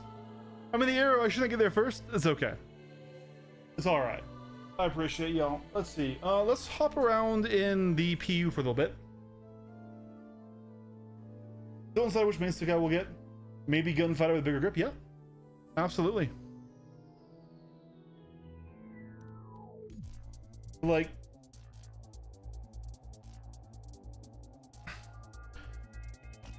VKB US store. Here we go, VKB North America. I don't know if you're in North America or not, but here we go. The Gladiator Space Com Edition is $120. So yes, that's $40 more than your entire set. But like, that's not expensive, and that is a fantastic stick. I had them for 5 years. So what I had is the maxed out right stick and the standard left stick. I actually like the standard more. I prefer hats to the mini sticks. So the left hand costs a little bit more because this molding is different. They are uniquely molded sticks to each hand. It's not like a Soul R2 where it's the same stick made ambidextrous, right? But because it's a different molding, it costs a little bit more because it sells less, right? So, but like, there are some really, these are very high quality sticks. They used to cost more. They lowered in price.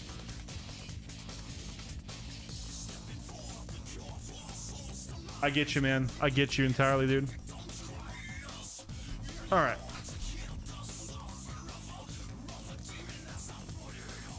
Let's go right here.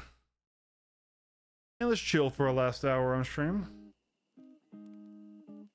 I want to set up my arrow inverse.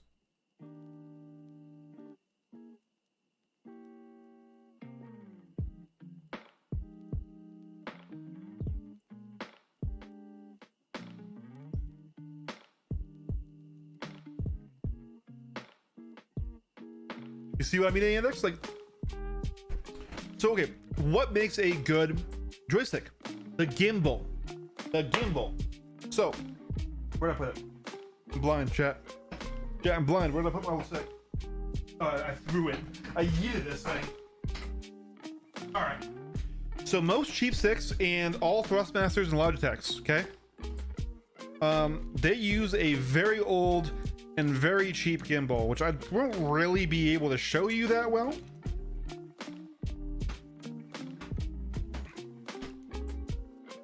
But basically, they have a ball. Okay, they have a ball right there, and they have a cup, and that cup has a spring. So if you push against the ball, it pushes the cup down, and that one single spring in the center deforms whichever way you push it. So when you let go, it yeets back, and it's very firm in that center placement. Look at that. You see how it just snaps right back to the center? That's a very heavy centering force. Now that sounds great until you realize if you're doing 5 movements, you're fighting that really heavy centering force all the time, so you lose all detail and finesse in the small movements. We compare it over here to my Verpal, where I have the Space Combat Edition cams. I go all the way over. There's no centering force there at all. That's just the springs equalizing, right? It's not that insanely snappy, bam, center, bam, center, because there's no centering detent. That means I use almost no force to get really fine control in those small movements. It's why you can aim so well with them and get such fine detail. And so this uses 2 sets of cams and rollers. So there's an X set and a Y set of cams, right? And there are 2 different cams that are on top of roller bearings, and they're all metal. And the different profile of those cams can give you a different performance of the stick. So this is the space version that has no centering detent. But if you wanted that, or if you wanted it to like be heavier pressed at the far end versus these, which are very linear, like if you want to mimic an airplane when you're pulling back too hard and you want it to kind of fight you a bit, or you want a heavy stick or a light stick, you can customize that with springs, because you have multiple springs. You have 2 springs, and you have two different sets of cams and rollers. You can't modify this at all. This is 1 spring for the entire all axes, right? And it is what it is. It's a cup and a ball. Yeah, the X56 is the same. The all the Thrustmasters are the same. The Solars are the same. Now, that being said, just to clarify, I'm not saying the gimbal in this is the same exact gimbal as in the Solar 2. The Solar 2 has a nicer ball and comp gimbal because this is cheaper. It's still the same design fundamental though, right? It's sort of like how not every 4-cylinder car is the same, but they're all 4 cylinders. Not every ball, cup and ball gimbal is the same, but they're all cup and ball that have that same weakness, where they have a very strong centering force and only 1 spring, so you can't modify it to feel how you want.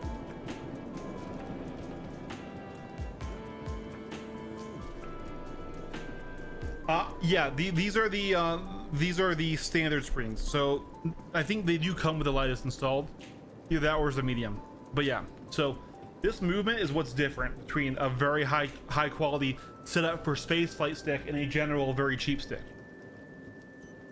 Welcome to the ASOC Vehicle Retrieval System. You know what? I'm probably just going to send myself back to New Babbage because we're next. Ooh, actually, really quick, guys. I'm sorry. I need to be right back. I forgot I ordered groceries and they're waiting outside in the heat. That's not good. 1 second, chat. Let me bring those in.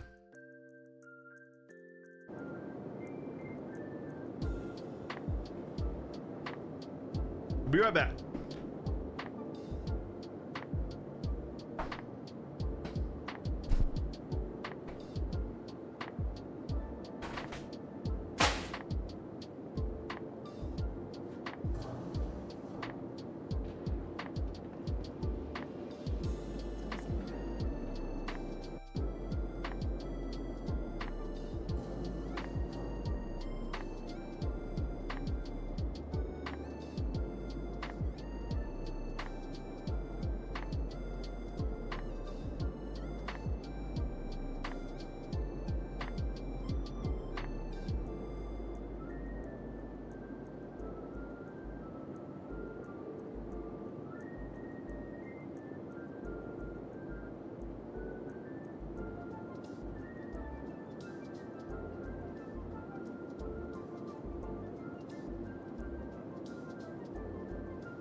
Okay.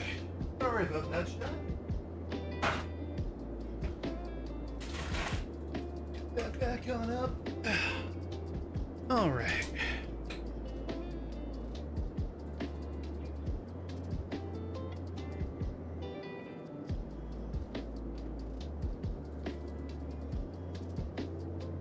New to the games, we're trying to find a good spot of feeling sticks to learn PvP. Oh, nice. Yeah. So typically, lighter springs are better for space games, especially for right now Star Citizen, because Master Mode's the current flight model is so aim focused, right? So, no, I'm glad you dropped in, and I'll be happy to answer any questions you have. I consider myself a journeyman level PvP pilot. I am not a master. I'm not top tier. I was gonna compete in the tournament, but I didn't because I didn't like the current meta of the game. Glad I didn't, because those guys all are way better than me. There was exactly one guy in there that was close to me in skill, and that was the Pi, and he still kicks my ass more than I beat him, right? So I'm a mid-level PvP pilot. I can still explain fundamentals. I can explain to you why we use certain things. You know, you don't have to be the best in the world to teach the basics. Now, if we're teaching super advanced stuff, especially things like that maybe I'm not good at, I'm not going to teach those, right? But I'd happily help you out if that's the way you want to go. I'm sure you've seen it, but if you haven't, I do actually have a video on the topic that has been called very good by some pretty big PvP orgs. So I can direct you that way and stuff, but yeah. I can't believe the skill ceiling. I find you're already super skilled. Yeah. When it comes to the general player in the game, yes, when it comes to Star Citizen players, I am in the top 90. So I'm in the top like 5%, maybe 3%. When it comes to Star Citizen PvPers, I'm in like the top 40%. Yeah, Quesen's insane. I forgot that we whenever we respawn here, we get to experience the full force of new laggage. Yeah, Quesen's very good.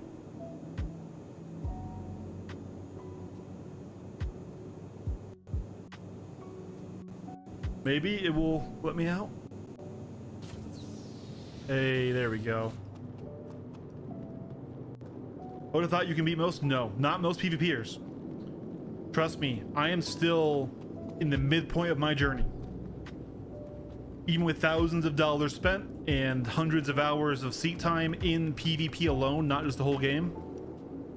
This game is awesome. If you like to improve at something, this is like the only reason I play the game anymore, is I really like getting better at it.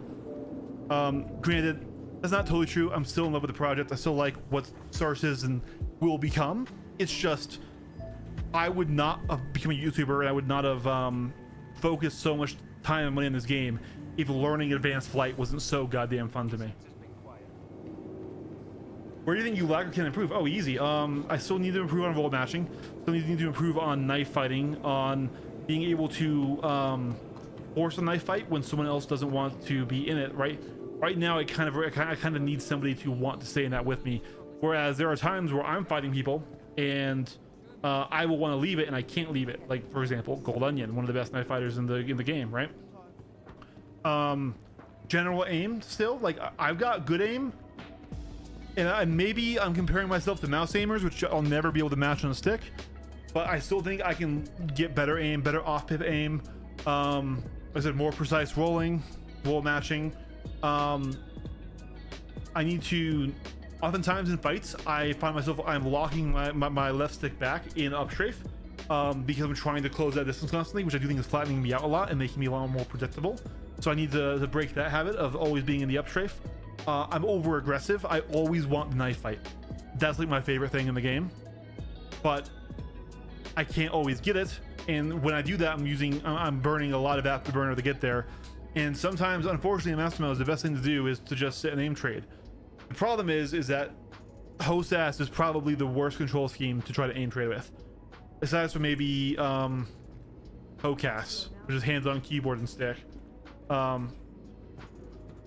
But yeah, I really like all those Gladius fights that we got were way more fun than any of the Arrow fights, because the Gladius players like to get in and knife and do those type maneuvers, and it's so fucking fun. Yeah, watch that. Awesome, Suga. Yeah, like I'd be willing to give you pointers, or you know, you feel free to join in on Arena Commander when I'm playing, or like things like that. Like, and also, please don't only listen to me, right? There are a lot of people, like I said, that are better than me, and if you find a better trainer, and like Shadow Moses or stuff, like for example, Gold Onion, who we fought today, did train me for about 3 or 4 hours, and yeah, he helped me realize a lot of where I have flaws. Really great guy. I want to meet with him again, because back then I was on my other sticks, and he convinced me to actually jump the gun and actually buy these sticks, and I really like them. But yeah, so the PvP community can be toxic, especially in the PU, because we've been vilified, right? But if you go into AC and you say, hey, I'm new, I'm trying to learn, people will go out of their way to teach you. The capsule will be leaving the station momentarily. But one thing I will say, just as sort of free advice, is nobody gets a free ticket. You're going to die a lot. You owe the game 1,000 deaths before you get your first kill, and you can either spend those 1,000 deaths in AC, in quick duels, in quick trainings, and just knock him out quickly, or you can have those 1,000 deaths trying to do stuff in the PU and not being able to fight, and losing progress, losing missions, losing cargo, right? Everyone in this game, before they're gonna learn the basics, the game has a toll it takes, just like any fighting game does. Like, really, Star Citizen is as deep as like the high-end fighting games, right? And no, I do not recommend that. You need to be able to return to zero, to return to zero, because what you should be doing is always flying in decoupled. So coupled mode is like you're playing a honestly, like in the first-person shooter, like we are right now, right? It's like you're walking around. You hold W to go forward, you release W, you stop moving. The only difference is in coupled mode, you need to wait for your retro thrusters to slow you down and stop you, but it's the same fundamentals, right? So especially if you are in decoupled mode, where that doesn't happen. All decoupled mode is we don't take away your energy after you apply a direction of movement, right? That's all decoupled mode is. It's not scary.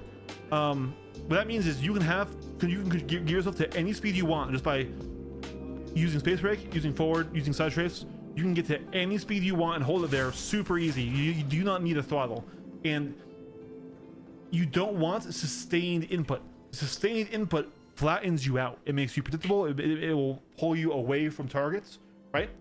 In an orbit, you only want to be doing short bursts of movement. So, for example, if your Y here is your throttle, right? You're going to be doing this a lot. Stay in an orbit, not this. This will constantly, because you're going to be applying more forward energy, even at very low speeds, than you are changing your direction. You'll swing out, and the orbit fight will become an ellipse, and it will keep going far larger and larger and larger, because you're applying more energy than you can actually divert by turning, which is why you need to do slight taps. So don't ever use it like a genuine throttle. You can still have it on Y as your forward back thrust, but you need to be able to quickly return to a zero state, and having the spring there makes that perfect, right? Exactly. I'm gonna call you Panic. I don't know how to say that first part of your name, but Panic. Exactly correct. It was like flying with handbrake on. All right, we're doing shredders. Bye. Ooh. Yes. And we're going to do buzzsaws. By to yes. All right. Go over and buy our radar.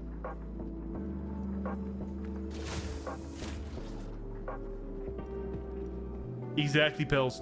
Exactly. I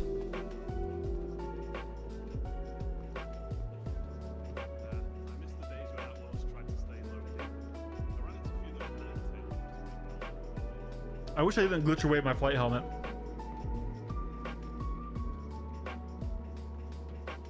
Yeah, throttles are great, but not for a 6 Degree of Freedom space game.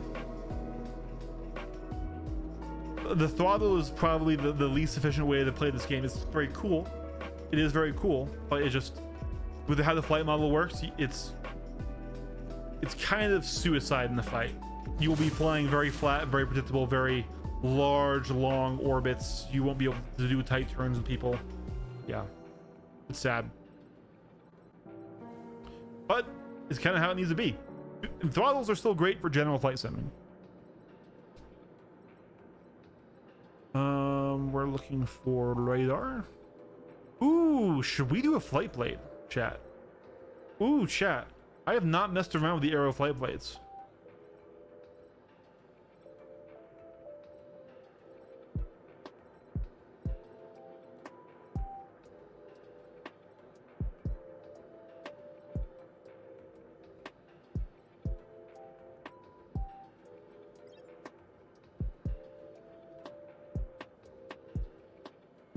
No, yeah, the Omni throttle is still fine because the Omni throttle is a stick. I'm talking a genuine throttle. An Omni throttle is just a stick done like that. It's still a stick.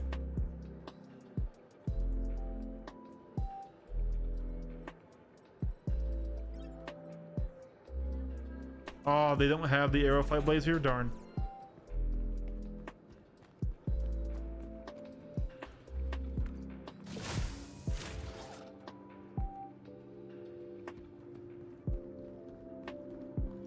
Flojo commented on one of my videos a little while back.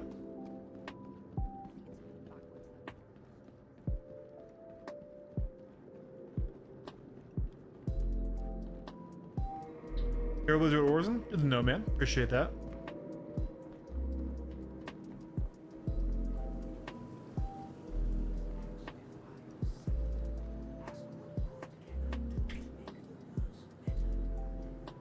Hello, and welcome to New Babbage, the capital city of Microtech. All right. Of innovation.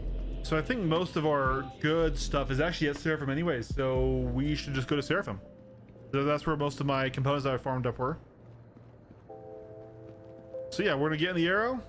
We're gonna give it a livery. We're gonna give it the guns. We're gonna give it the ooh, I should have bought EM missiles.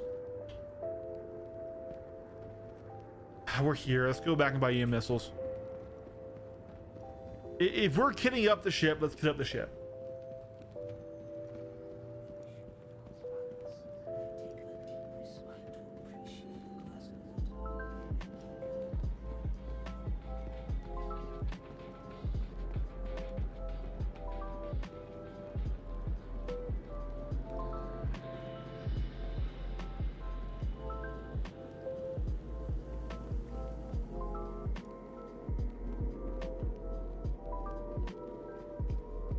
Hey there.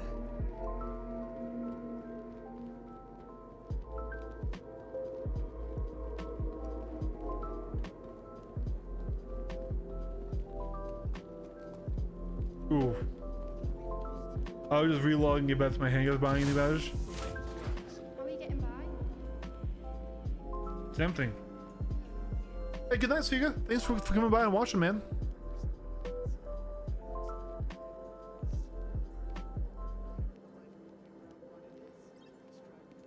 Nice choice. I don't remember what the Aero has. I know it probably doesn't have side stories, so.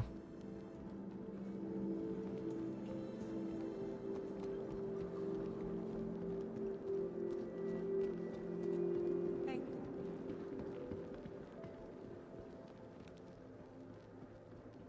How are things?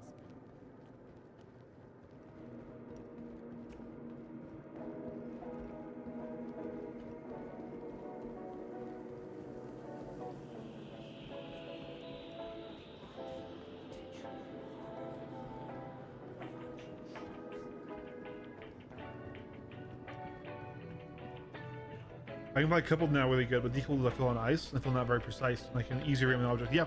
So remember, coupled mode takes away the energy when you still have applying force in that direction. All decouple is it doesn't take away the energy. So if you go in one way, and you turn, you're still going that way, right? So first thing, of course, is in settings. A good visual tool to help is to make sure your TVI is on. So that's gonna be right here in game settings. It's close. Pilot velocity indicator. This is your TVI, is a little circle with 3 lines. Just shows you the direction you're traveling. Make sure it's always on by default. That's set to fading, which means if it's nearest of your crosshair, it goes away. You want it always on, right? So next is just get used to it, right?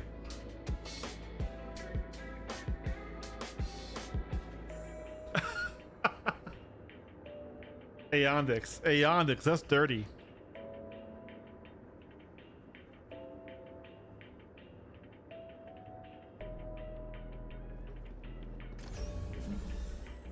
The capsule.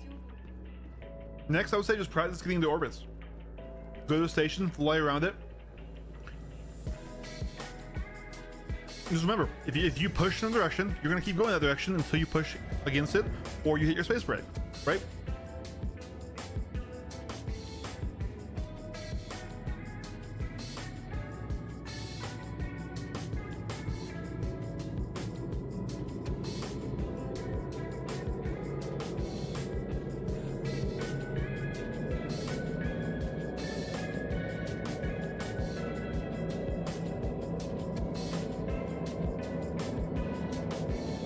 So space brake will stop your direction of will perfectly fire counter to your current direction of travel. Okay. So by default, if it's found to X,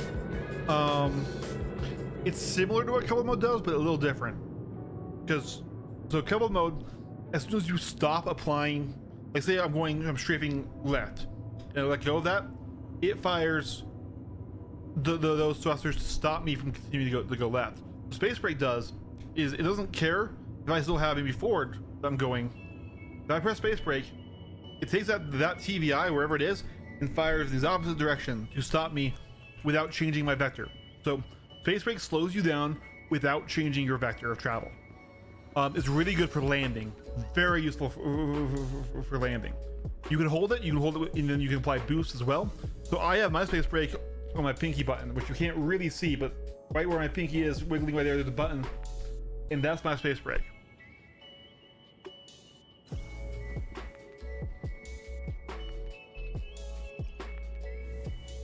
We can show you it.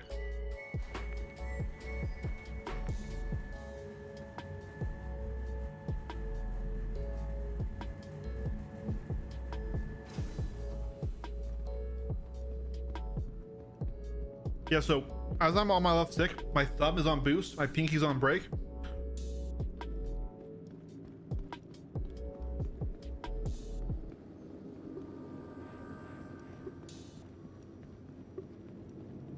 Okay. And that's for my left stick. I hope you have a wonderful day.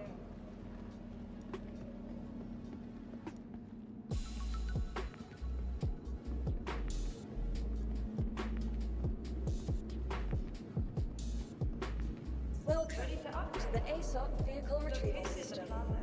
The factory line of all of Microtech's latest offerings.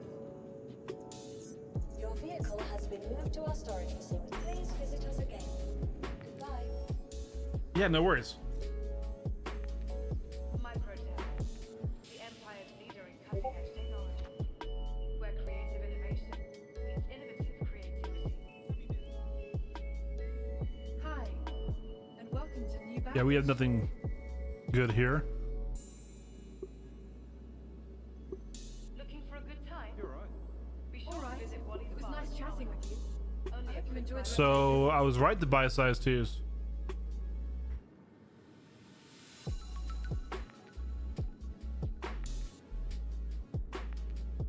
Hello, and welcome to New Balance.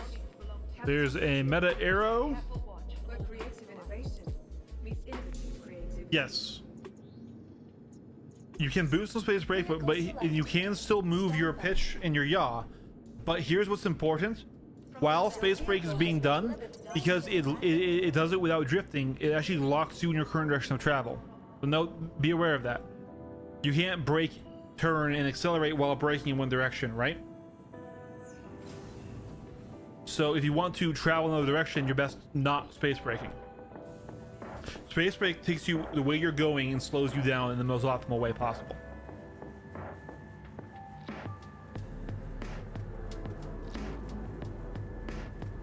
I would not use it in a fight to try and turn faster, no. Because like I said, it locks you into your direction of travel. It will flatten you out instantaneously. For that, you still are going to want to just pull and use forward and up strafe.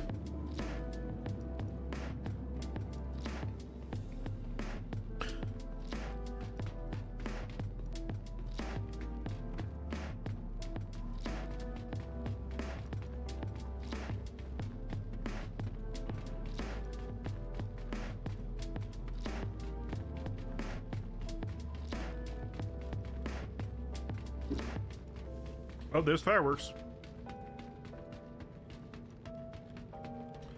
Save the loadout, Eric. Save the loadout, Eric. Holy shit. We almost made a rookie mistake. Okay, guys, we've lived with the new insurance system for an entire patch now. I don't like it.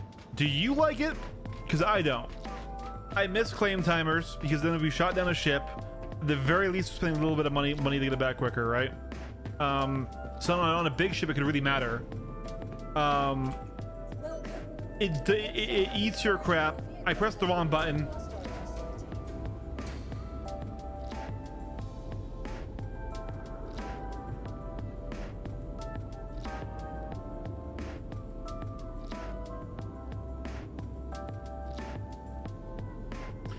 Why do people listen to me? I'm so fucking stupid. Yeah. I'm not a fan of the current insurance system. Oh, man.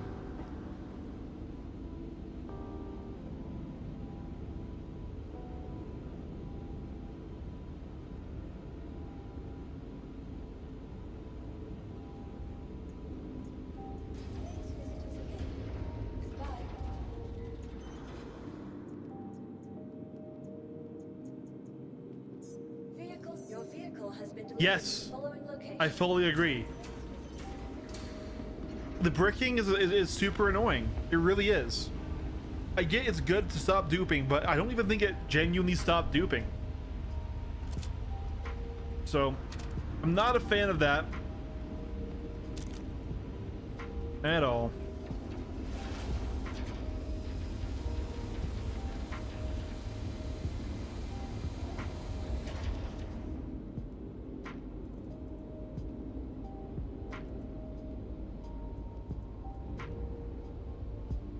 How would this look?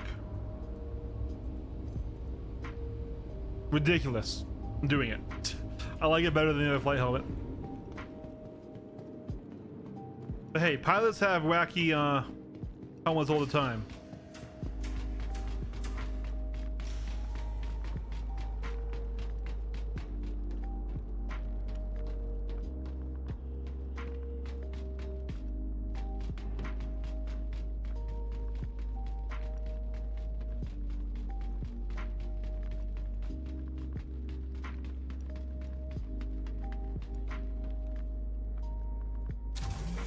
So I was thinking of also trying the game in VR again, because they've had a lot of updates since I last played it in VR.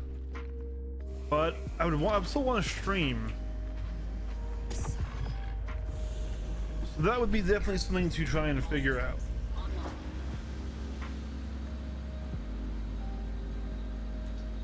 Oh, we forgot our radar too. I don't care enough. I'm sorry, chat. The meta radar would have been nice, but I forgot it.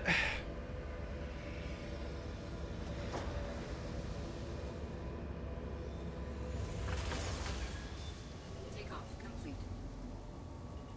Because I played a decent amount of VR when it first came out, Landing gear raised. and maybe one of my friends will play again if because he liked the game in VR.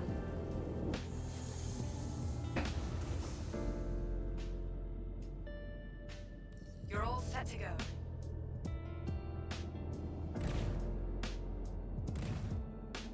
Is this fake?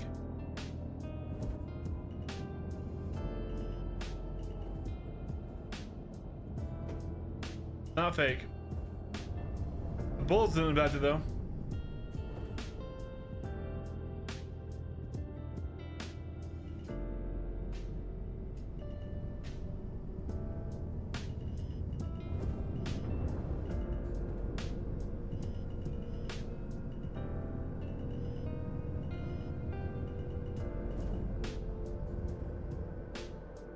Let me out! Let me out! Clear to leave.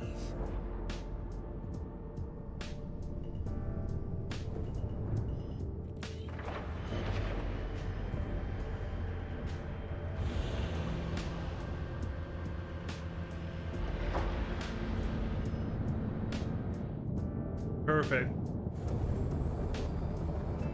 That's a big boy. Idris right there? Yeah, that's an Idris. Thanks.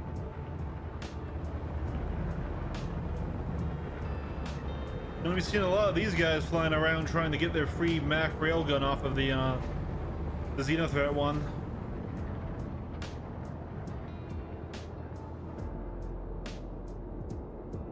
I wonder if I can be cheeky here.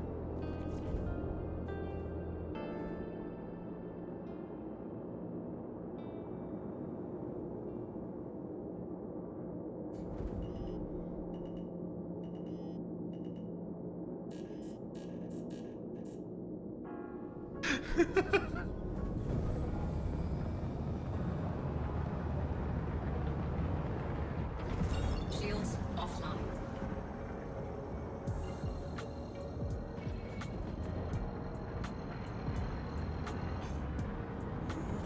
Bottom drive is now on. Bottom drive is now on. All right, so for example, once again, Hills, we have that TVI, which is once again that circle with the 3 lines there, right in the middle of our screen, set to always on, not fading. Even though we're flying straight at it, it's still visible. It's really useful to know your direction of travel, right? But I'm gonna show you the landing trick here, right? And I'm sure I've showed you this before because I show it all the time, but this is why I love decoupled landings. So important thing, make sure you have automatic slowdown turned off. So it's gonna be right here, configuration, flight, enable auto slowdown. So what that does is that slows you down when you lower your landing gear. We don't want that. We want full speed because we are going to control our speed. So we're going to lower our landing gear at speed, and then all we're going to do is go look at the pad we want to land on, which are all full as fuck right now. Thank you, people. Jesus Christ. And we're just going to put down on the pad where we want to land with the TVI, and we're just going to tap the space brake. Now all we're going to do is just go down to a speed that we're comfortable at, and we get a nice, smooth, flawless, precise landing every time. No jitteriness, no coupled mode, no sniffing the ground, looking at it all weird. Perfect, clean landing every time. You can land in a moving ship, because all you got to do is once again just match up with your speed with its speed. That TVI tells the truth on where you're going to be flying, right?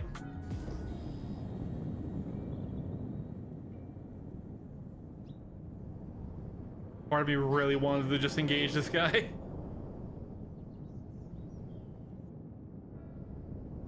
Yeah, so once again, so right now I'm gonna be flying, and then I hit space brake. Even if I strafe now, you see how I'm not strafing left to right? It's using all of my thrusters to stop me in the direction of travel I'm going, right? That's how it works.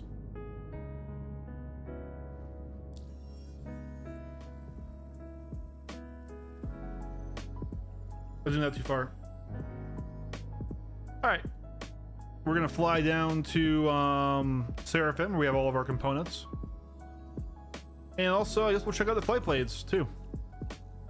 And today all we're gonna do is kit out this ship. I doubt we're gonna get an opportunity to get into any PvP here because we don't have much longer on the stream.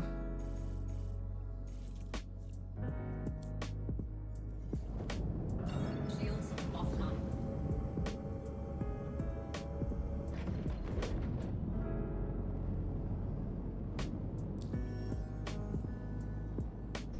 Thank you for not routing me.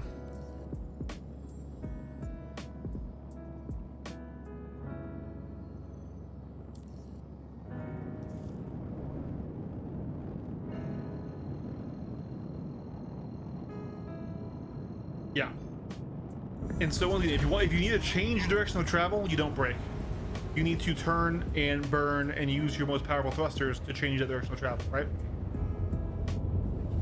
There you go. What I do, I dogfight and know things.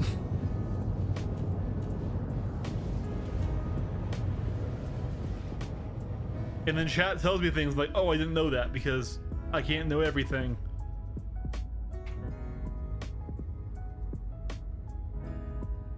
So I don't think the Aero looks bad. I really don't. I just don't like how it's not very smooth. Like, I don't like the cockpit not being a bubble, right? And really what I can't get over is it looks like the F-117 to me. To me, it looks like this plane. I know it's not the same, but like, whenever I see the Aero, this is what I see, right? Because of that super angular design.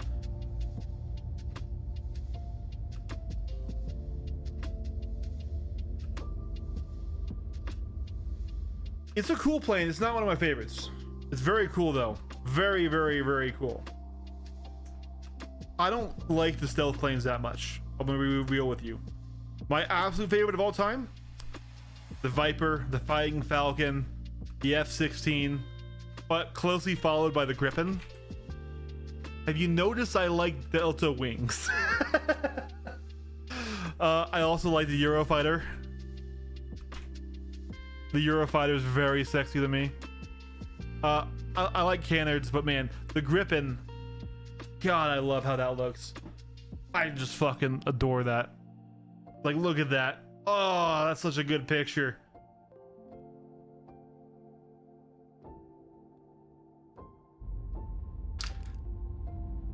I just broke my character's neck.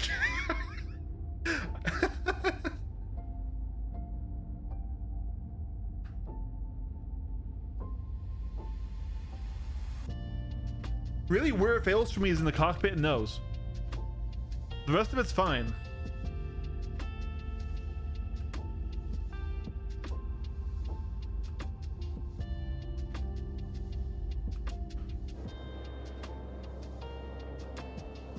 The helmet was great in the cockpit, right?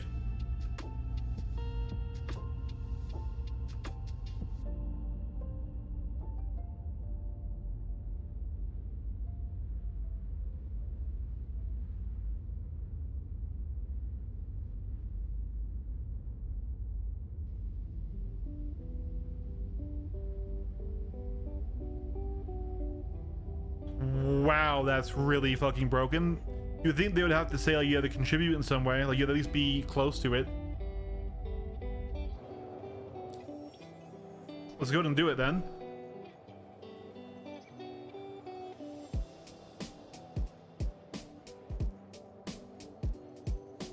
I might not be close enough to it.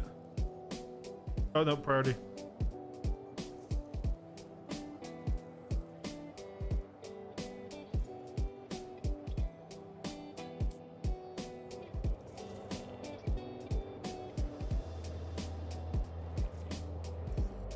Welcome on board.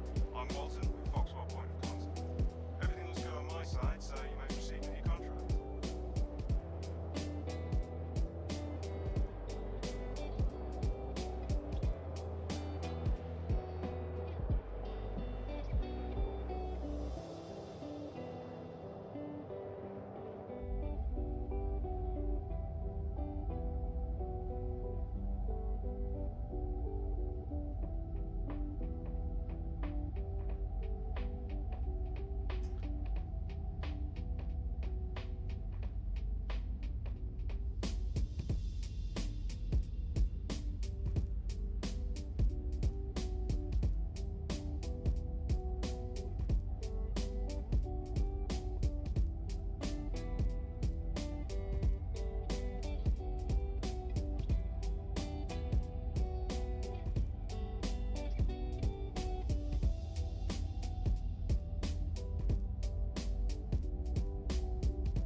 You know, at this angle, I do appreciate the kind of greebling on the inside of the cockpit right there.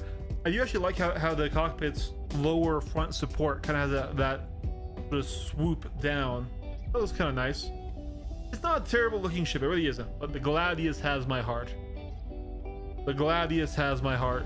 My favorite looking ship in the game.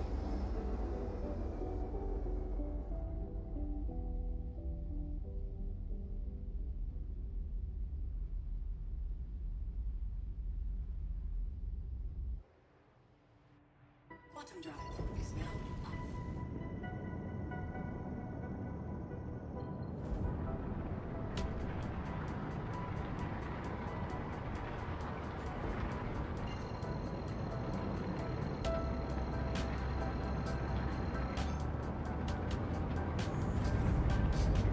I wonder if that flight blade is worth it.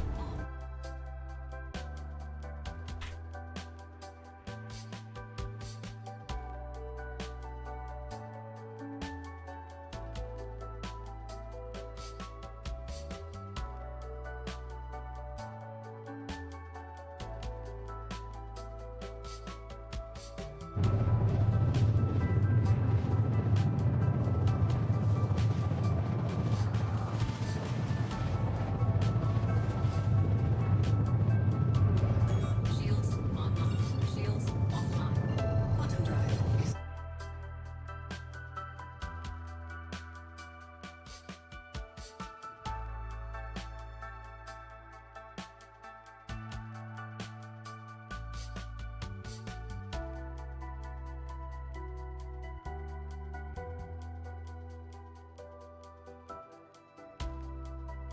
So you lose 1 degree of pitch rate for 10 more SCM. Honestly, that kind of seems worth it to me. quantum drive is now on. Quantum drive is now off. I'm still pretty sure that was still outweigh the Gladius. Actually, we can confirm. Gladius was up here. Yeah, it still outrates it substantially. But yeah, just some more forward speed, that would help. Speed is crucially important right now. Shields online.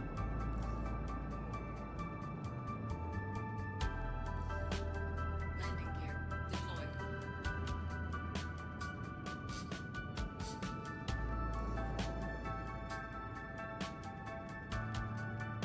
Once again, all I'm going to do is just line myself up. I'll now put the TVI on the pad. Go to a speed that I like. This 27 meters per second is fine. I'm gonna flatten out. Gonna slow down a bit more here. With space brake. Landing. Jump to landing. Engines offline.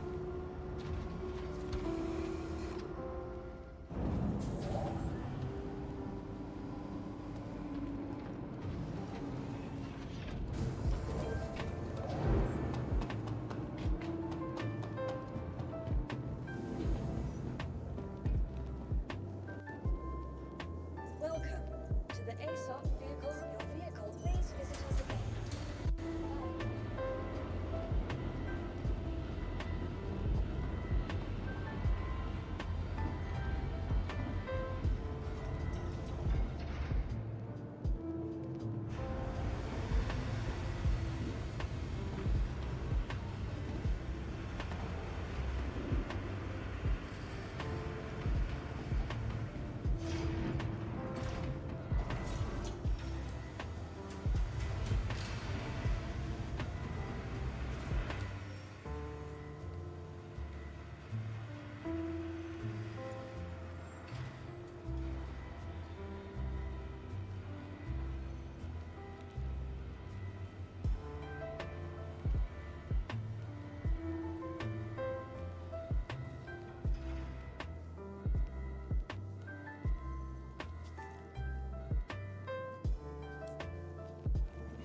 Why did it come back up?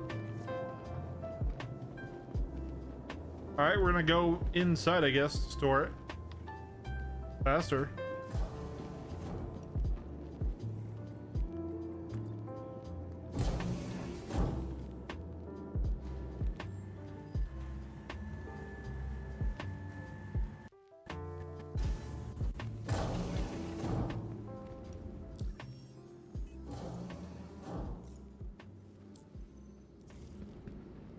Welcome to to the ASOP vehicle. Your vehicle has been moved to our storage facility. Please visit us again. So we should have some components here. I'm not sure I have super most amazing ones here, but yes.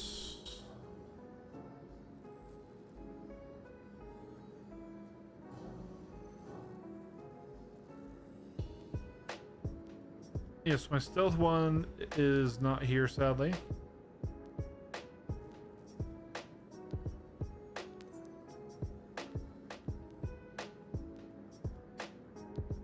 There's a VKOO, we're not equip you.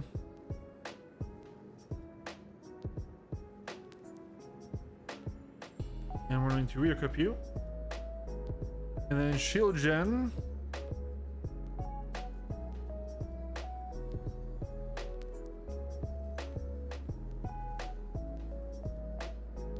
Honestly, a stealth shield might not matter right now. It would save us on power, and it would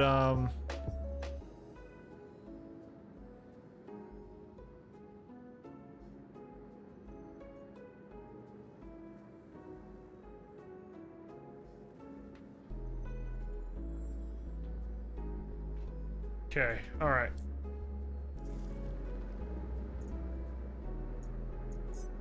Vehicle selected. Please visit us again.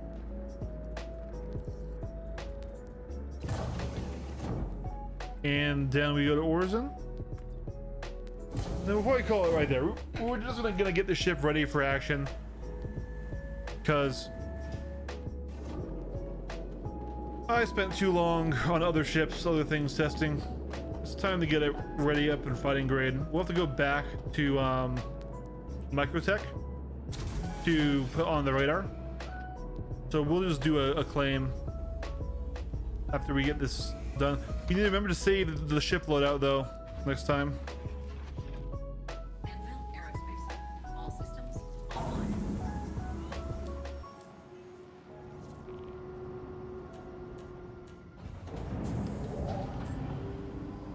Yeah, we get the right radar, we'll be okay.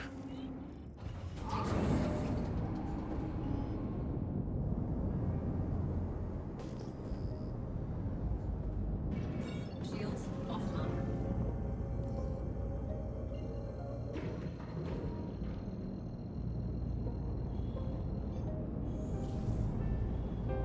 Quantum drive is now on. Quantum drive is now off. Landing gear raised.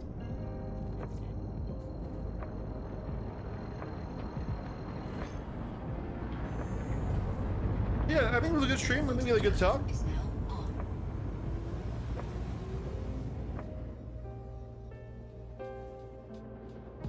Definitely want to make the video talking about flight and stuff though.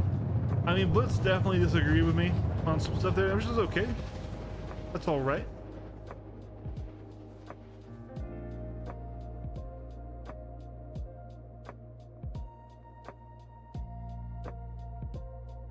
Quantum drive is now off. I won't get everything right, but talking about stuff is how you get better ideas.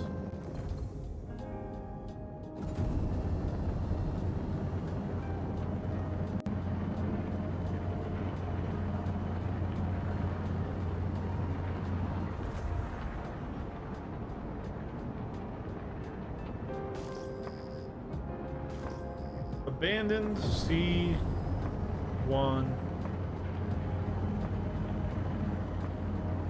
I assume this flight blade is in Cousin Crows.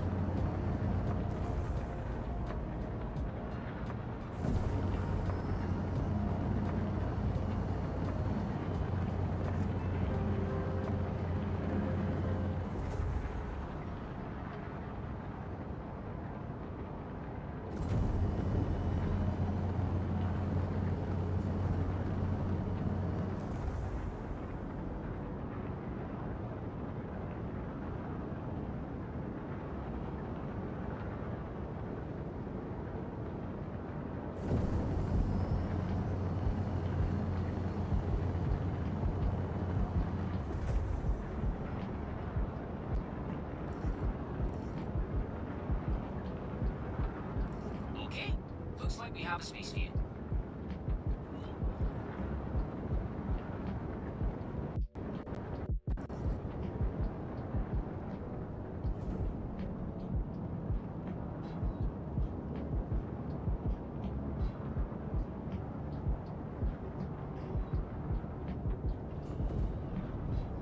right, in we come. Our speed. Landing gear deployed. All right, and we're just gonna glide on down like this.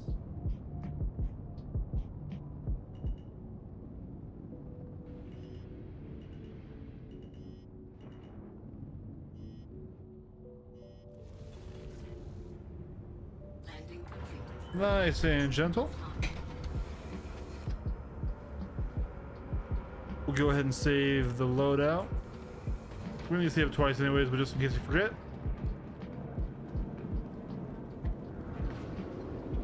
Welcome to the ASOC Vehicle Retrieval System. Your please visit us again. And we store that bad boy. Your vehicle please visit us again.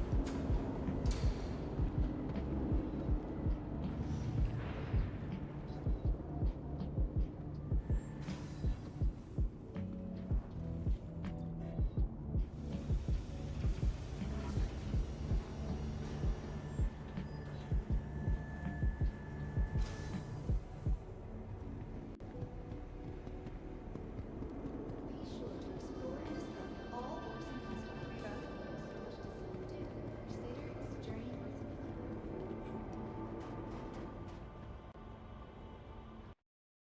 Oh, wow.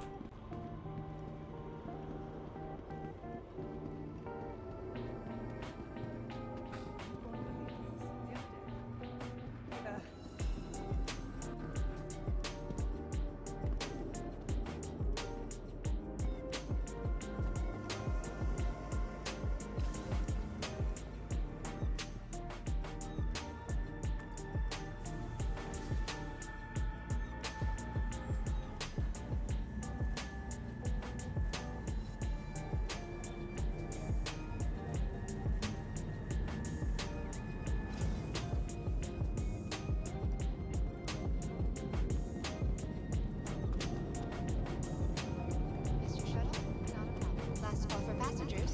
The shuttle is preparing to depart.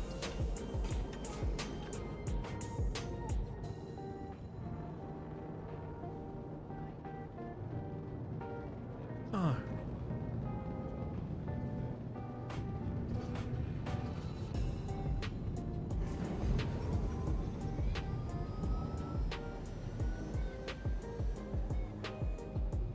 Away we go. Haven't been to Cousin Crows in a while.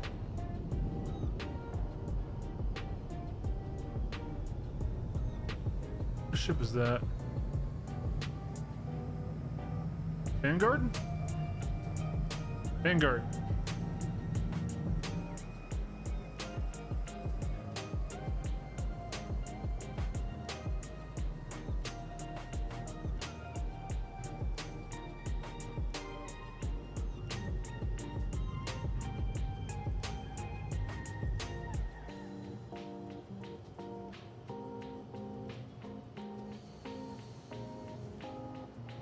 Next station.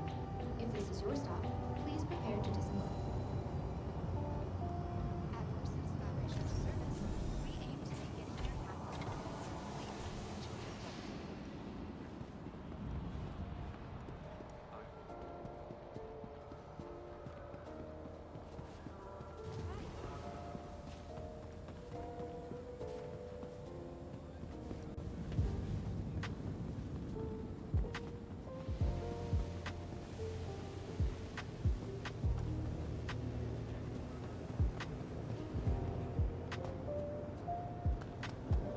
Reminder that it's company policy that all workers must do a full equipment check at the start of their shift, every shift.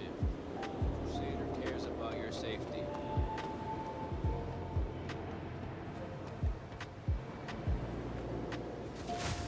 All right. This place has some cool background. I really like the styling of it. I just wish there was more to actually do in it. Like, you know, down here where they're hot rodding, you know, these ships. It'd be really cool if that was something you could actually do. Like, you really make the ships your own. Oh, these honkers are blasting this noise right outside my window. I tell them to turn it down, and they tell me it's Dolitos. Like I'm giving crap what Cruddy Bandit is. This close to setting off an EMP just to shut them up. All right.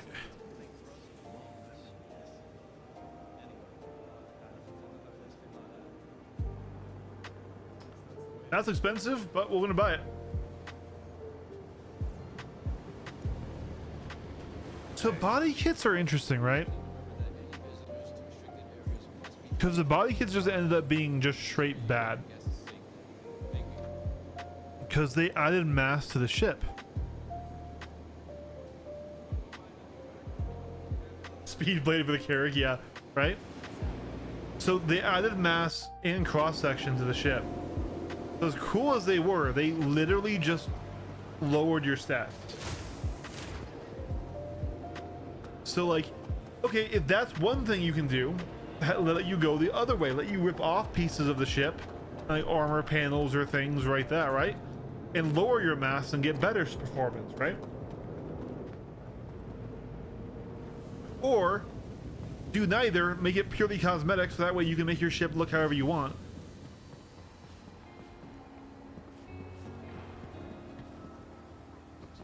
Personal belongings before and after.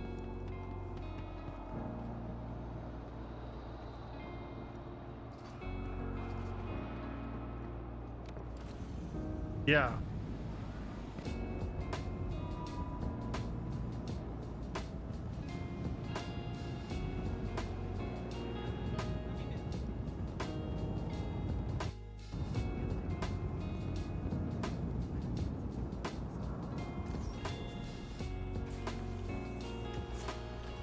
Keep it going, people.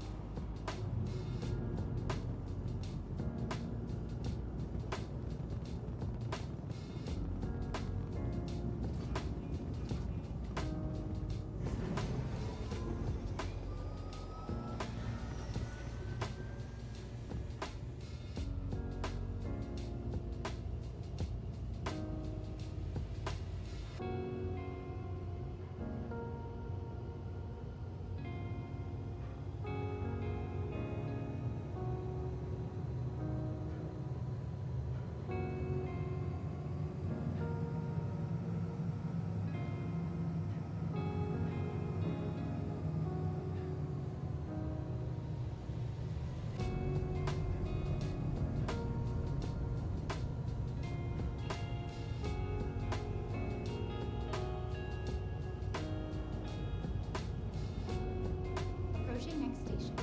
If this is your stop, please prepare to disembark. All right, away we go. We're just gonna save the loadout, then suicide back, and For passengers, the shuttle is preparing. probably do a quick relog and then get on our radar, and then we're done with kitting out the Arrow. Another shuttle. It's not super honorable, but hey, Skyway shuttle service. More flights. what matters is we get it ready to rock and roll. The stealth shield gen I may regret, but shields don't really matter in PvP right now, and I'm pretty good at flying the Arrow evasive, so I couldn't get stealth cooler, so that's where we're gonna compromise on that. Really, if anyone is fighting with lasers, though, I'm not really scared of them in the PU, right?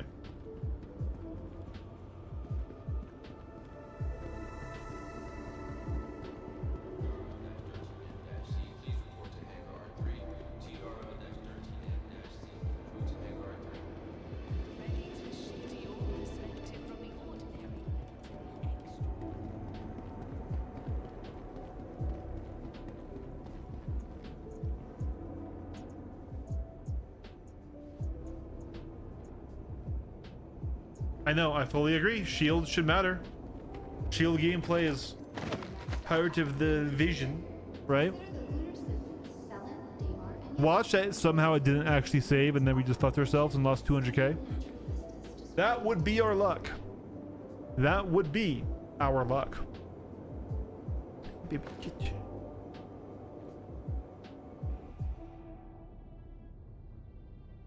So happy I don't have work tomorrow. So happy. No, don't say that, Kurosara. Oh, you're probably fucking right, though. You're probably fucking right. You're probably right, because that's how I've lost other helmets so far.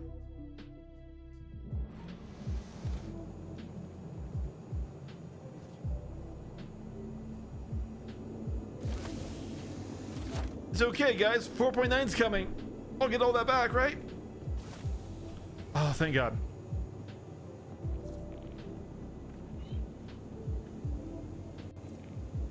Okay, we're just gonna relog, I think, honestly. I think that'll be quicker than waiting for the lag to go.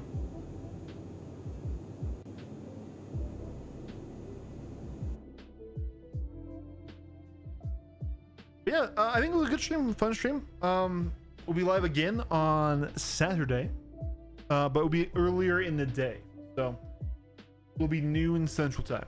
Same 3-hour stream block. We're gonna be doing more PvP and stuff. But I do want to do our Zero to Hero one, and maybe we'll even take out the Guardian MX and we'll fight Xenothreat to see if that's good for making money on that Zero to Hero one. We'll see. We'll see what I feel like doing. I really want to just get more PvP under my belt though, because I have been slacking and I'm rusty, right? I should really see if I can't join up with Journey John again and get us to just do just laser Gladius fights again. That's so much more fun than the Arrow is. Like it's not even close for me.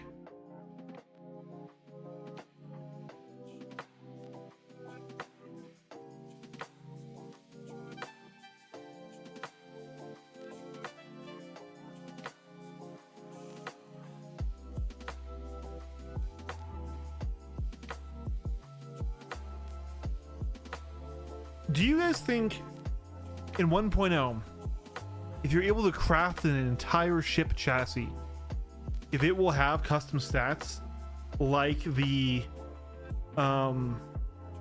weapons and the components, or do you think that it will simply be just a way for you to get the ship without buying it?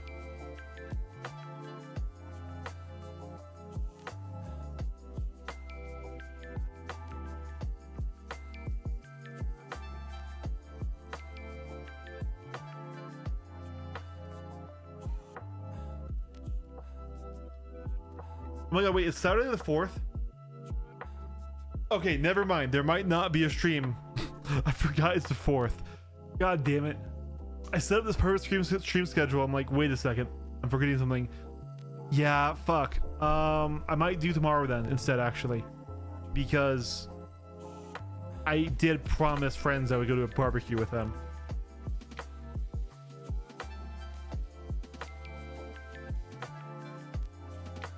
Yeah.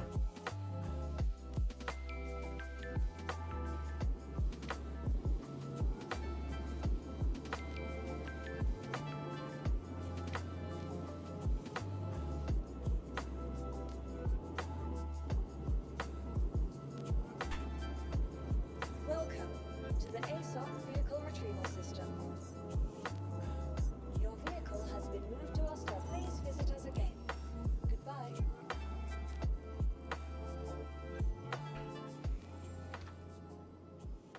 Okay, it did save. So we have our TSP flight blade, we have our new radar, we have our weapons that we are going to need to put back on there because reasons. Good thing we got 10 of them. That's annoying. Okay, we've got our components, got our livery.